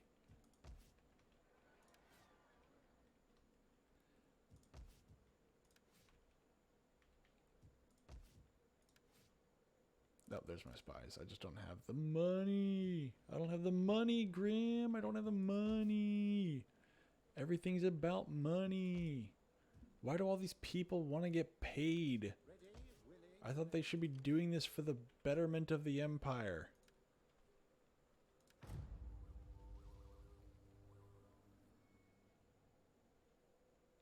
Well, hopefully Kurogen, that was good, and everybody enjoyed it.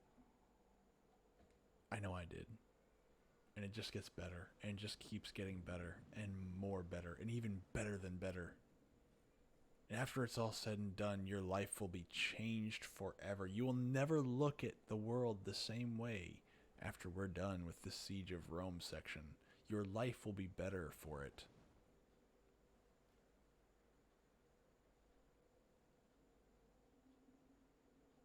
Let's see. Come on. Come on. I kind of do want to... I really want to finish up the Gothic War segment so we can move back on to, like... I know it's going to be weird, but we're going to rewind all the way to the beginning of the Roman kingdoms. And then we're going to do lots of myth. That's one of the things I'm looking forward to, is because the Roman kingdoms are very mythical. We don't know much.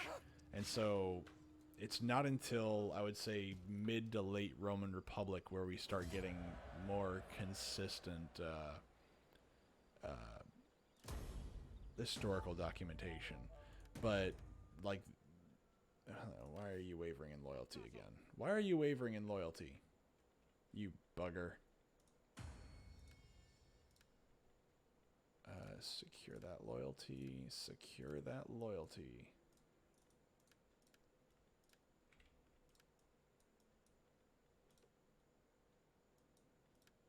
Wait a minute. Why is Stilicho dead already? This just occurred to me. Why is Stilicho dead? Is it really that... when did we start? When did he die? Doesn't tell me. I thought it usually tells me.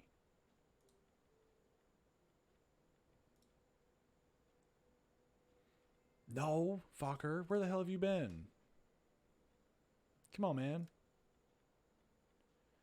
Oof, I'm weak. And I'm losing support in the Senate. Why is everybody grayed out here? There we go.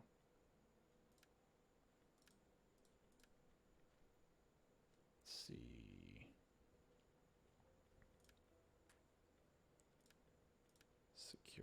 Oh, you can't do that. The store, man, you missed the whole thing. You missed the whole thing. Bruh.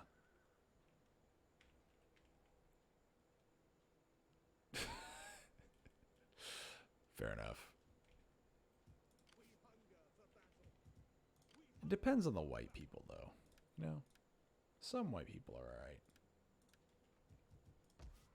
I would say that about anybody, though. Some people just aren't worth your time. Doesn't matter what you do. Wow, y'all are really happy. These ball nades are really, really useful. Or, I guess, bathhouses for y'all. Okay, let's see. I need to start moving a force elsewhere. But at least I'm getting some money per turn. But that's because I, you know... Jeez, another one of those things. Alright, so I need to actually reinforce this group.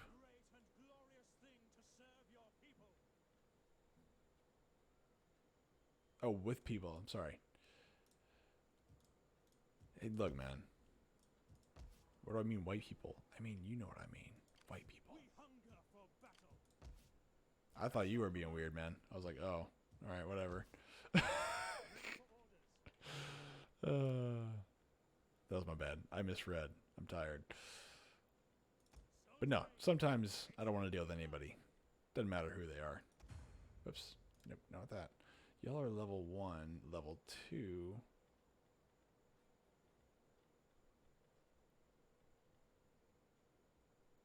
Do I want more I do want more cavalry. Look, man, some people I can't be bothered to deal with. And if I have to deal with people that I don't want to, I'll just sigh and go, nah.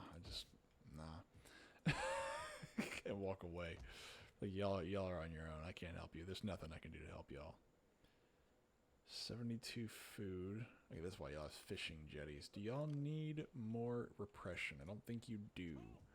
So, Grimm's Legion, with the Emperor in tow, will move down into Spain.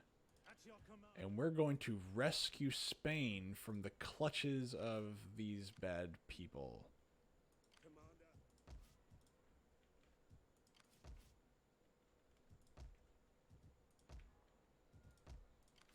Let's see. Come on. What can I grab here? There's really... The only problem is there's not a whole lot more soldiers I can grab out here. So I'm at a 16 stack. See, if these guys leave, I can probably pull this off. Again? Y'all got your... Oh, okay. I guess not. Let me see. What did y'all lose? Almost nobody. So... Yeah, no. You're probably not taking this.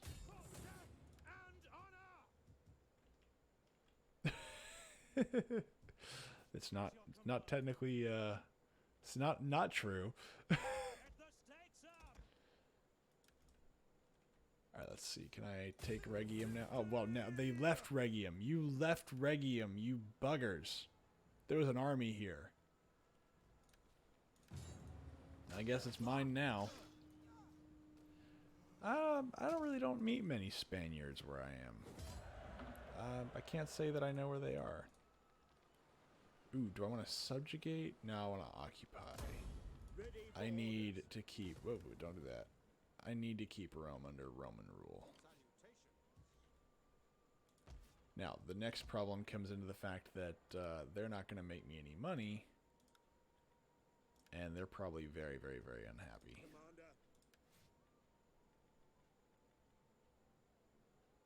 Do I need more zeal?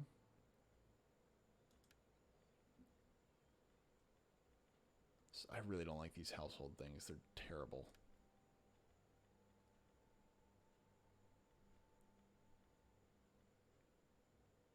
Recruitment cost. That'll work.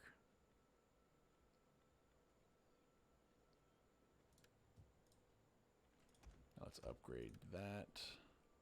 Oh, I can't get them all. Hopefully next turn I'll be able to do that. But hey, these guys ran away like they're smart people. They realized we can't win.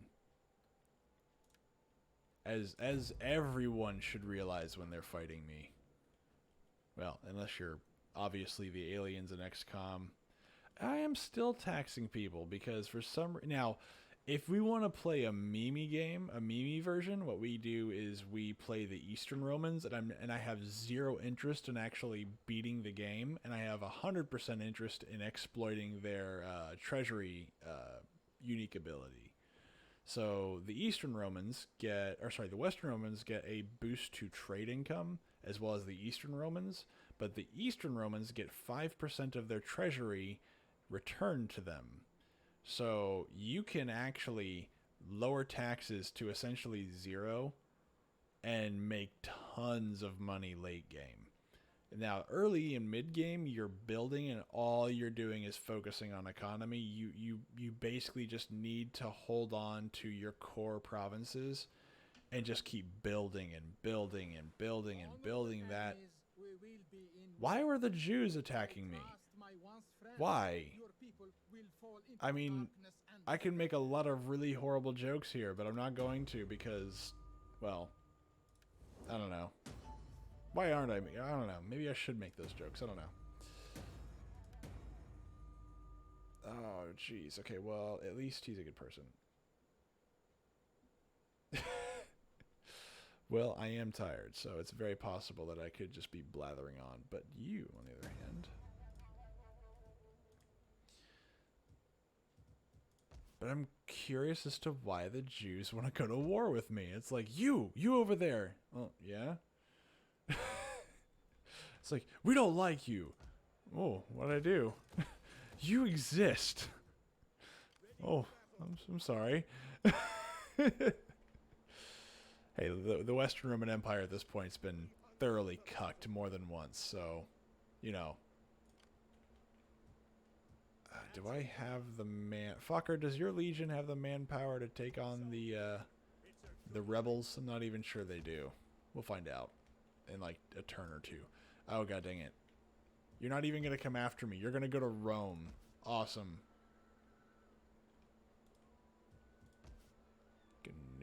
What are you... Oh, I got this one. Okay. I don't have any money. That's the problem. Can you... Ooh, no. I need... Oh, crud. That's right. I wanted to build a spy, but I can't. Okay, okay, are we sure I don't have a spy laying around? Yeah, no spy.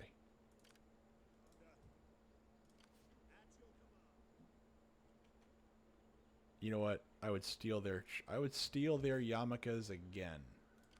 I will do Goofy Face and say I will do it again. I'll effing do it again. Now, it looks like by lowering taxes, I at the very least stayed my execution for a little bit. The rate at which I get... I now have 3 onagers. Jeez, okay. So I'm just going to collect onagers. Ooh. Get rid of those. Oh, I probably kept those because I really needed ranged units, but whatever.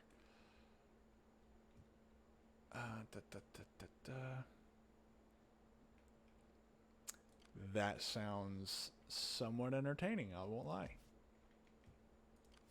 Now let's move you guys to Tingy.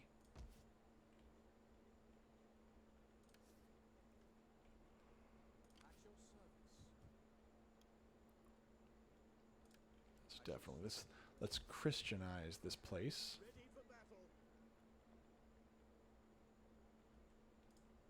But yeah, I'm fairly certain that when the Huns decide to fully turn on me, I'm screwed. I don't think there's any way around that. But my main goal, if I need to take... Oh, Vernum is their next location. Okay.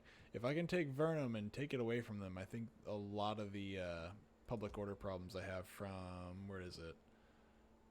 Events, at least I can get a -3 knocked off. I think so, because active rebellions, especially one that's been going on for this long, tend to cause generic public order problems.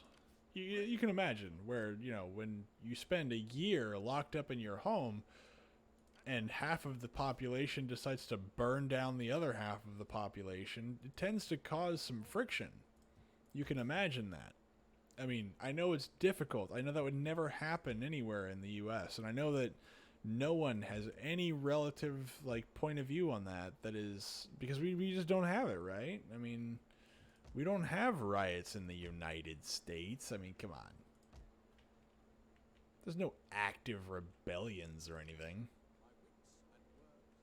I think I'm just gonna have to wait. Come on, I need to move an army.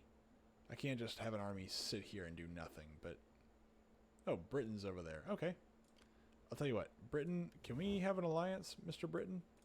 You're doing very well, and you like us a lot. So can we be? Can we be an alliance? Do we already have an alliance? No. Well, where is it? We can't be allied with you people? Or am I not seeing it? Student on, nope. Okay. So you dislike Eastern Romans, that's fine. I'm okay with that.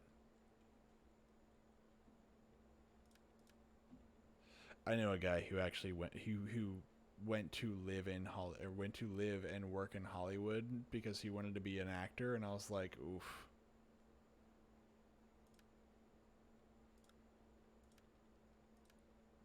I wish him the best.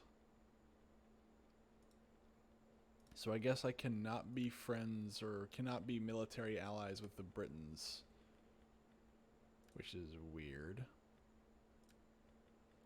I thought I could be friends with other people. Let's see, Hispania. Yeah, I can't be. I can do defensive alliance with them. So let's do. Can I do defensive alliance with the Britons? Because then that means. Be most welcome. Nope. Your words. So I guess I'm not allowed to be with them. All right, fine. That seems dumb. At your command.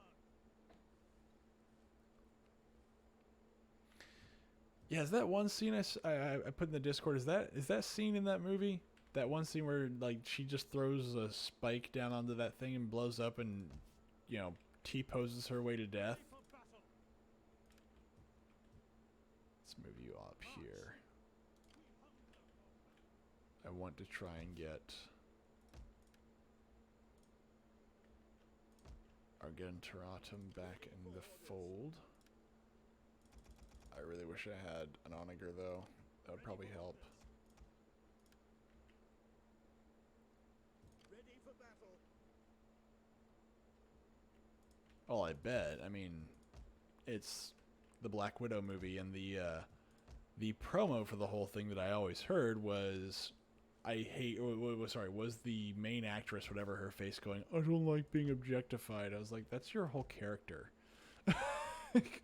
Like, you are there to be eye candy, but also to kill people. So, I mean, I don't know what else you want. How can I serve you? We hunger for battle. She knows it. I know she knows it. We all know she knows it. This is an open secret where she's saying one thing and we all have to pretend that it's real. That's what this is. None will escape.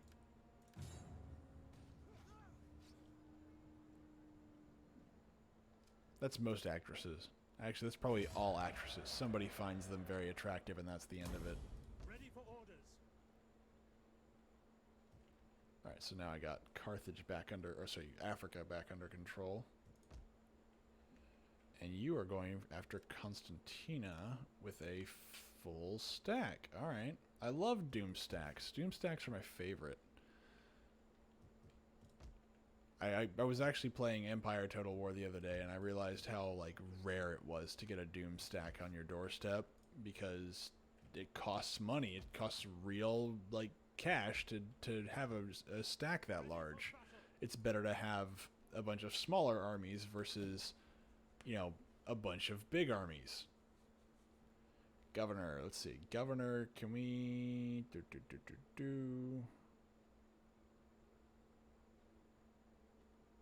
I need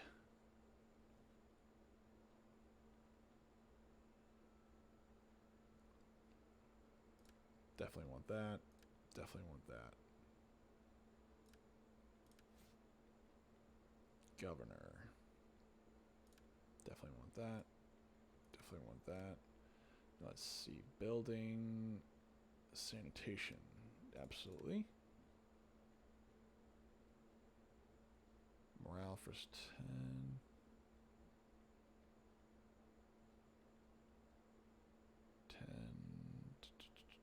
Come on, give me something here. Give me something here. There we go. That can compound with that. Although I don't think I have many commercial buildings here, unfortunately. But still, it works. So they should all be very happy now in Aquae Sextia.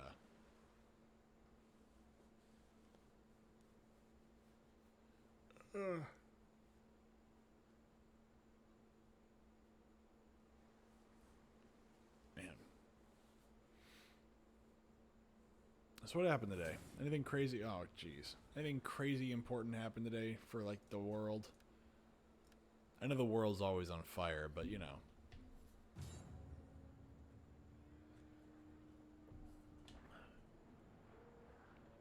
Anything major or big happened that would make me go, wow, I didn't know that. I'm glad that somebody told me.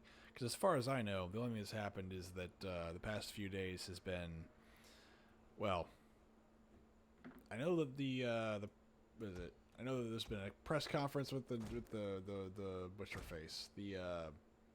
That redheaded chick that's really, really weird. That's all I know. Oh, hello. Y'all have siege towers. Oh, that's... Ooh, okay. That's gonna change the nature of this fight drastically.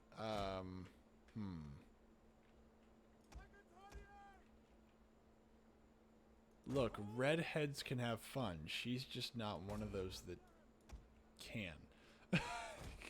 She's just not allowed to. There we go. Alright, so I'm going to have a massive problem. I do not know if I'll be able to actually go against that. I don't think she's crazy. I think she's just a liar. But then again, I think everyone in politics is a liar. So there's nothing really new there. Oh, no, I remember what it was. There was two, was it naval vessels that crashed into each other? That was awesome. That made me feel good.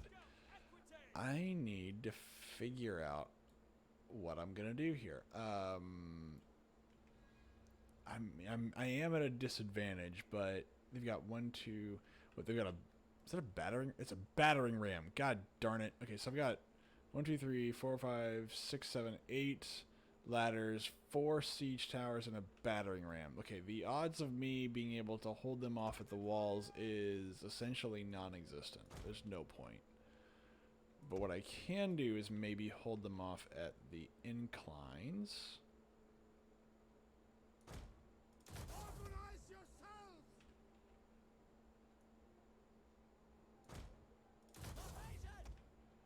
But even then, that's going to be a hard push.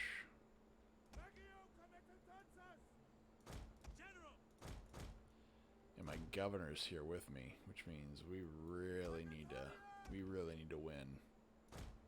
Otherwise, I'll lose my general.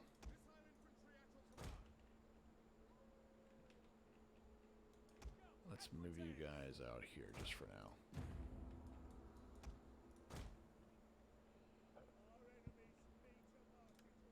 Go, go, go. But anyway, so one of the things that I was thinking of the other day is, like, why hasn't HBO made a TV series on, like, the Gothic War? It's literally nothing but sex, betrayal, bloodshed, and war. I mean, and it can all be historical. I don't see why it's not prime suspect for, or say prime suspect, prime option for, you know, either parody or for, oh, there's even reinforcements. Okay, yeah, I'm definitely screwed. It just seems like something that almost writes itself. Okay, here's an event, now just dramatize it. Okay, done. Like, I'm not a writer. Legion of Brothers. I don't know what that is. What is that? I am not aware of this thing. Is that boat stuck? Look at that, just sitting there stuck.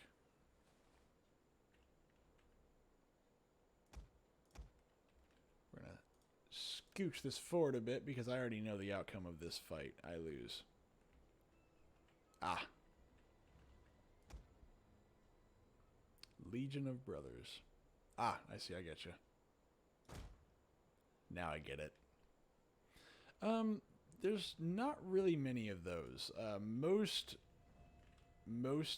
of the... Wow, I could have probably knocked out one or two of these if I really wanted to, but whatever.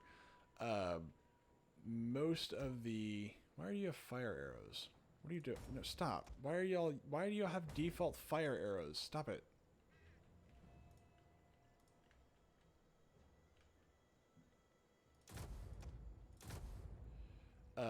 I don't know many shows that focus on the Roman army. They usually have as a pretext for a character, but they don't focus on the fighting. HBO's Rome I really enjoyed, and they focus on some of it, but not a lot. But yeah, I would love to see like a Roman soldier, but the problem is if you were to actually follow how a Roman soldier fought, you really wouldn't be in a very interesting fight. Now, the fight between Vercingetorix and Julius Caesar, that would be an interesting thing, because that was a very unorthodox fight. I don't know. Do I want to tell that story, or do I want to wait until next year whenever I actually get around to it? I could tell it. So the fight with Vercingetorix was a very weird fight, because essentially Julius Caesar tells everybody that he's going to die here, or he's going to kill or capture Vercingetorix. And so he basically builds a wall around Vercingetorix's village. And Vercingetorix is not an idiot, so he tries to break out, and he sends messengers out to essentially try and ask for help. Well, he does get his message out. The problem is that it's not quite enough, and so when his help shows up, the Romans start building a wall around themselves. So there's a double wall. I forget what it's called. It's the it's basically, he built a wall to pen in the Goths. Then he built another wall to pen himself in. It was very weird, but it worked, and everyone was starving. When I mean everyone, I quite literally mean everyone was starving. The attackers, the defenders, the other attackers, everyone was starving. And they were desperately trying to break through, and they just couldn't do it. Like, that would be an interesting, like, story to tell. But they never will, because where's the fun in that? Which, by the way, Julius Caesar, I mean, for all the things that we know him for, we don't know him for the really cool stuff. Like, Julius Caesar is awesome as a historical character. He is just a lot of fun. And I say that realizing this man is a horrible, horrible murderer, because he enacts the Celtic genocide that leads to like the depopulation of Gaul by a relatively large margin. Was it like 10 million Celts were killed or something, or more than that? I don't know. It's this horrendously massive number that I'm like, I don't even know if that many Celts existed, but sure, why not? But I think I heard somebody the other day, or saw it online, and someone was like lamenting the Celtic genocide, and I was like, that happened like before like England was even a thing. Like, why would you, like, it's like, why would you mourn that? Why would you be worried about that? It's like, who are they gonna get reparations from? There are no more Celts. They're all gone, at least as far as I know.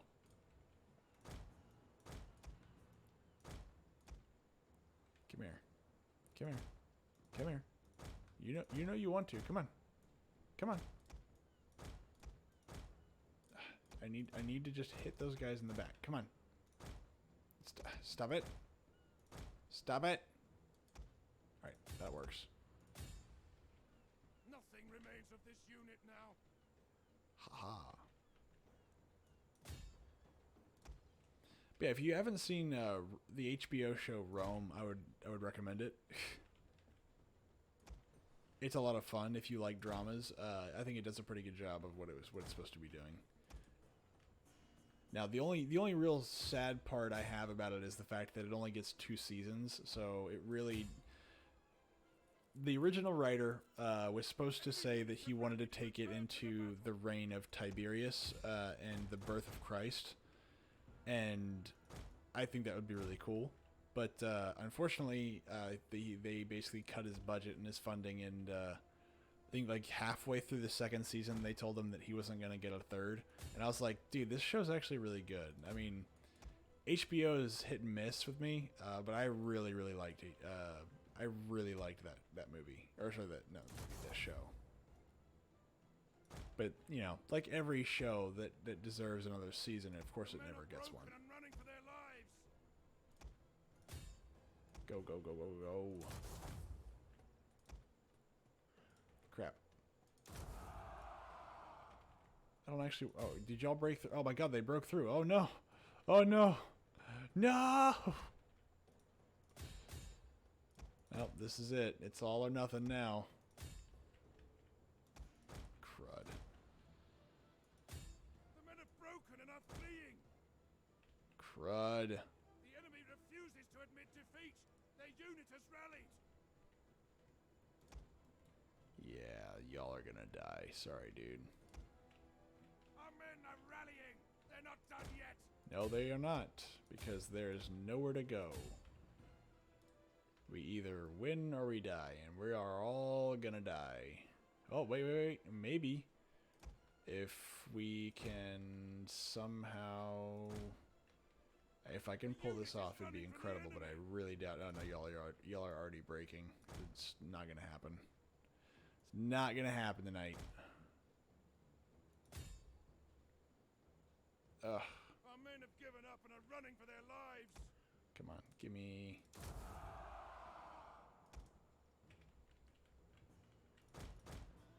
Come on. If I can just cause a rout, that might do the trick. I just need to cause a single rout. Come on, come on, come on, come on, come on. Break. Break.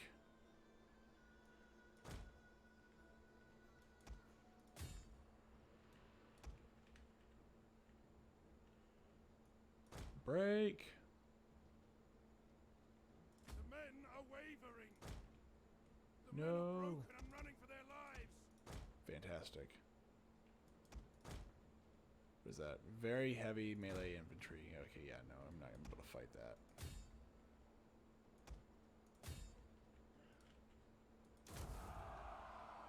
Come on. Enemy forces have No. struck our general down. No. The men have broken and are fleeing. They have 1,000 men left. No!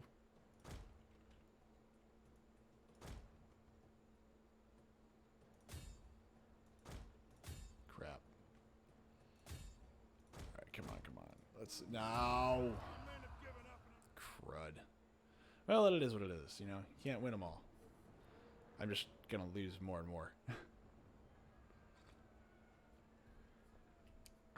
What is that?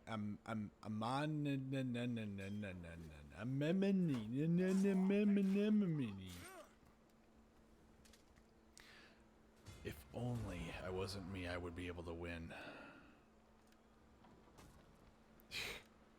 Well, they are wearing cougar pelts. Or, sorry, tiger? Leopard? Leopard pelts. I don't know. I didn't think they'd be able to take Leptis Magna. I genuinely didn't think they'd be able to take that, which is probably the first problem. They also, I think, took out the governor, which isn't good. What a-holes.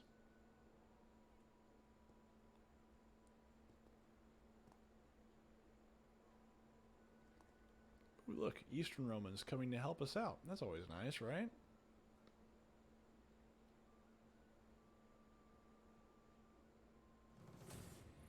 Ooh, another defense. I think this is our last turn of the night, unfortunately. I got a few good turns in. But I think this is the last one of the night. I am getting sleepy.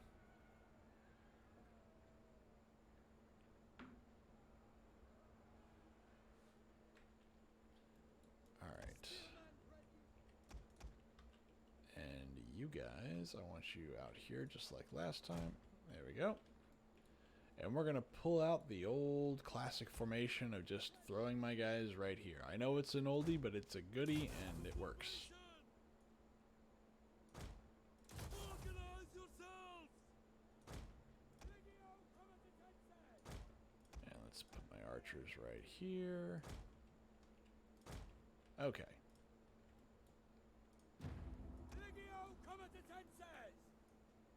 This great city, this great capital cannot fall to our hands. Yeah. Let's skip forward a bit. Skip. We are here to kill the enemy, not to talk. The enemy approaches. Get him! The enemy is attacking our general. Whee! Shock cavalry attacking spearmen. I can't imagine what will happen here. Only good things, right? Only good things happen when you charge them. Exploratores, we're going to leave them alone. We don't want to get involved. Why are you shooting at me? I've done nothing to you, and I'm definitely not going to hurt you with the horsies. Very good. Wait, what? They already broke my Legios? What? And they're losing, which is not a good sign.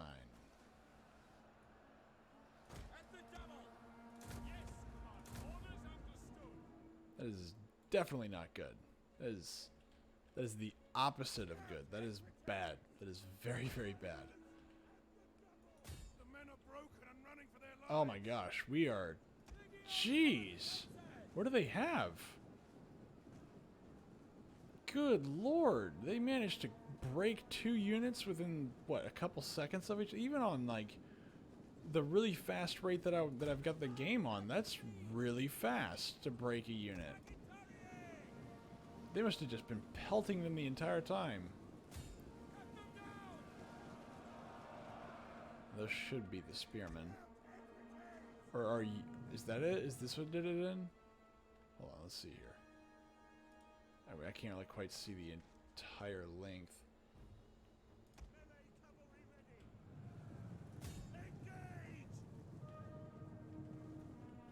Jeez. Speed it up a little bit. Don't get bogged down. Don't be bogged down. Don't be bogged down. A unit's ammunition is spent and it can no longer fire. That's fine. Our men flee the Exploratores. field of battle. This is a shameful display. Yep. Okay, so I am gonna lose this fight. Jeez. I can say with a lot of certainty I did not expect to lose the fight that fast or that easily. I mean, our numbers weren't that out of whack. Like, it's not like they outnumbered me by a lot, but good lord. Clearly, I don't know what kind of abilities they had, but geez, those made a massive difference. That hurt a lot. So I'm gonna lose another settlement this turn. Good lord. Yeah, I think this playthrough is pretty much shot. I'm not gonna be able to survive much longer at this rate if I'm gonna bleed settlements like this. Our men run from the enemy. I mean, even if I can pick them off, like, there's still a lot of guys left.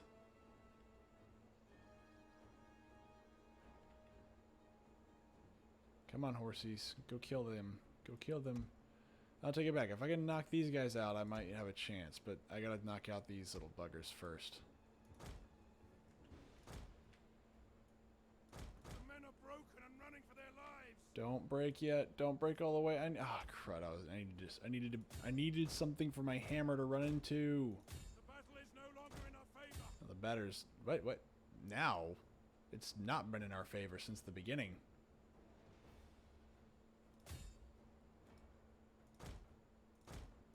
Go this way, go this way, go this way. Go this way. Now this way. Now this way. Bam! There we go. definitely want to get... There we go. Nice. Crushed between my horsies. Let's see if I can get really lucky. And y'all can get really stupid. Let's see if this will happen. I doubt it, but let's see if we can. I just need one of y'all to do something stupid. That's all I need you to do. Oh, you're blocking me. Ah, I see how this is going to be. You're going to want to... You want to play hardball. That's alright. We can do that. Come on. Eventually the AI is going to do something stupid, so come on, let's do it.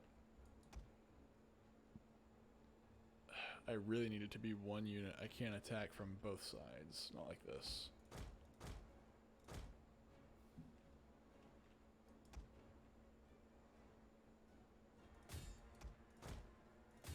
There we go. Now it doesn't matter. Oh, you're forming up a freaking testudo.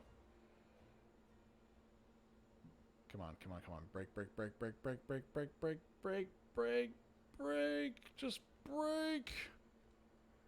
If I can knock out one of these, especially because it's a spear unit, if I can knock that out with my cavalry, I have a chance. But I need you to break now. Very good. Oh, thank God. Okay, so I'm still in the game. I'm still in the game. I can do it. I can do it. We're not done yet, boys. We're gonna make it. My horsies will see it through to the end. Let's see if I can retake that too. This will be funny if I can take this back. Get a morale boost. Because I think they get a bonus to capture points, I think.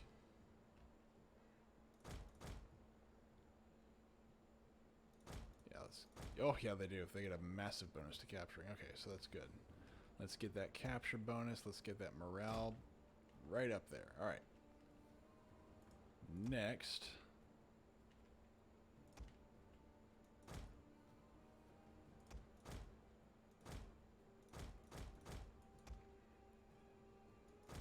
Come on. Come on.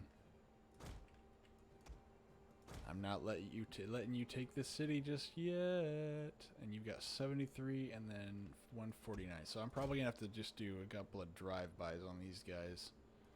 But you, on the other hand, I can probably knock out.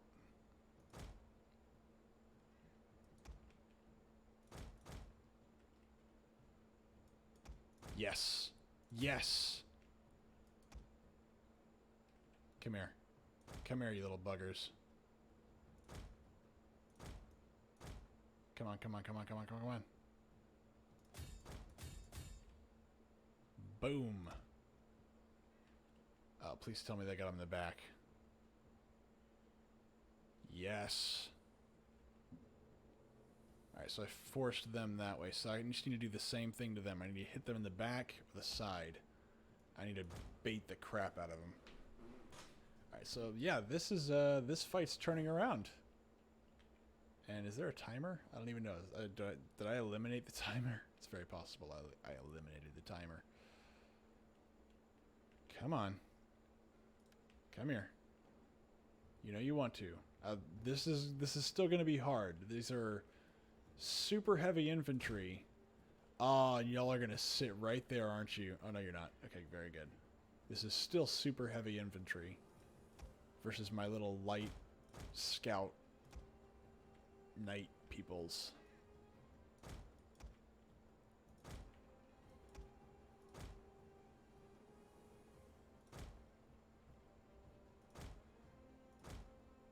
Alright, let's at least get that morale bonus back. Y'all are fresh too. See if I can get y'all to wear out some of that energy that y'all got penned up.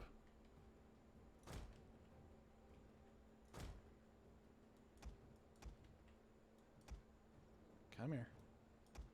It'd be great if y'all can go up here. That'd be even better.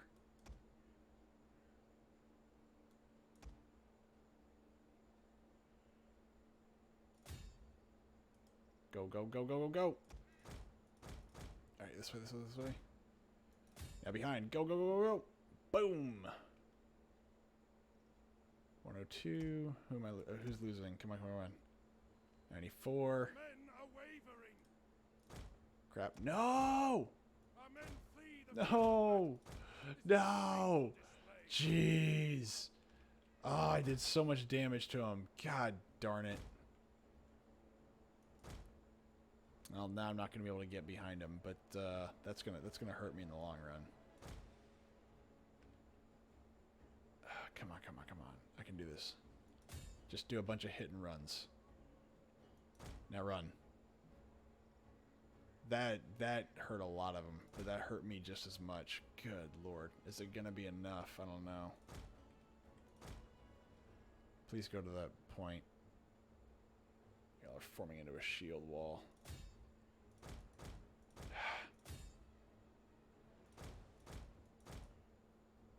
Come on. enemy general is fallen. The men Yes. are losing faith. Come on. One more, one more, one more. Ah, y'all are gonna break, aren't you? Oh! Ooh! Man! And my men finally broke. Jeez.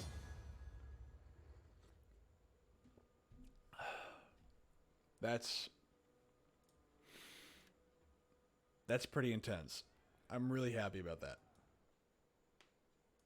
Jeez.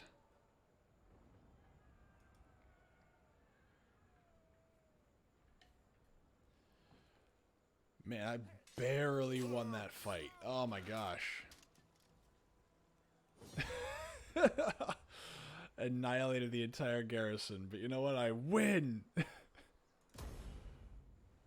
Oh man. That was pretty rough.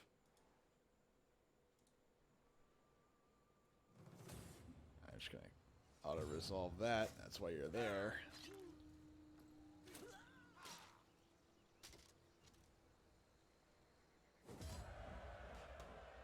Let's get more of that money. Yeah, no, that was very lucky. That was very lucky. I was fairly certain that I was not going to win that fight, and I'm very happy that I was, or that I did. Yeah, everybody's wavering in their loyalty all of a sudden. Like, you're doing really well. I don't know if you should be the guy I should be going into battle with. So I annihilated these guys over here. Now let's see if I can push these guys back into the city. Yes, I can. We cannot follow this order. Sombrata. Let's just auto-resolve this. Yes. And that essentially puts them back into the fold. Occupado. And all of a sudden, that is now my territory. Again. Sadly, I lost Leptis, but we're going to get it back. We're going to get it back. We're going to get it back. Man, those were, I thought this was going to be a really bad time, but it's not that bad so far. Okay, hold on. Let's see what we got. What we got? What we got? Unpopular. I am retaking the Empire. Now, I lost it, but I mean, don't, you know, a byword for cruelty. I don't know. Actually, I did want to look at one thing before we end the night because I thought it was funny. Rufinus. That is a very weird looking mustache, Mr. Rufinus. As a matter of fact, one that I don't think is historically accurate. Romans didn't have beards. At least not many that I'm aware of. They didn't like them. It was, well, it looked bad. Oh, trade agreement. Give me trade agreements. What is... How did I leave trade agreements on the table? What is wrong with me? Now, you guys... I need to take your last settlement away from you eventually. When I mean eventually, I mean like now. Oh, it's gone. They are a horde faction now, which means that this is the last of their kind. Which means they gotta go. I think. Is this their... No, that's not their king or whatever. But I don't think they have anybody else. What is... Excultores? That's interesting. I've never seen those. What are those? Are those later on?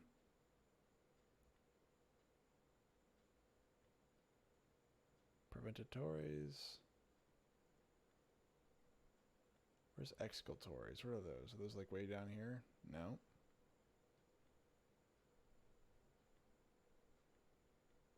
What are those?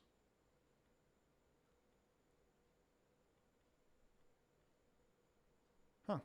I don't know. I don't know what those are. We will find out eventually if I can get them, though. Okay, let's see. We have a little bit of money. Oh, god dang it. And these guys are back. So I'm going to go on a limb and say they're going to come down this way. And it's just not going to be enough. I'm not going to make it. Bertigal, are you ready? You are mostly ready, but I'm not sure you're ready for that. Well, hold on. I'm not sure the Nords had... Well, maybe they did. I don't know. I'm not familiar with Nordic history or Viking invasions. It is outside of my realm of expertise, which I wouldn't even call my realm an expertise. My wits and words are yours. Now, let's see. I need... You know what? I think we're just going to call it a night tonight, because I am tired and don't want to make stupid decisions and then follow through with them later. That just sounds like a bad time. That sounds like a good time, though, the fountain. Fountains are good. So, I hope everybody enjoyed watching tonight. We went over some very interesting history, and we will be continuing with it next Friday. If you haven't and you did enjoy, please give us a follow.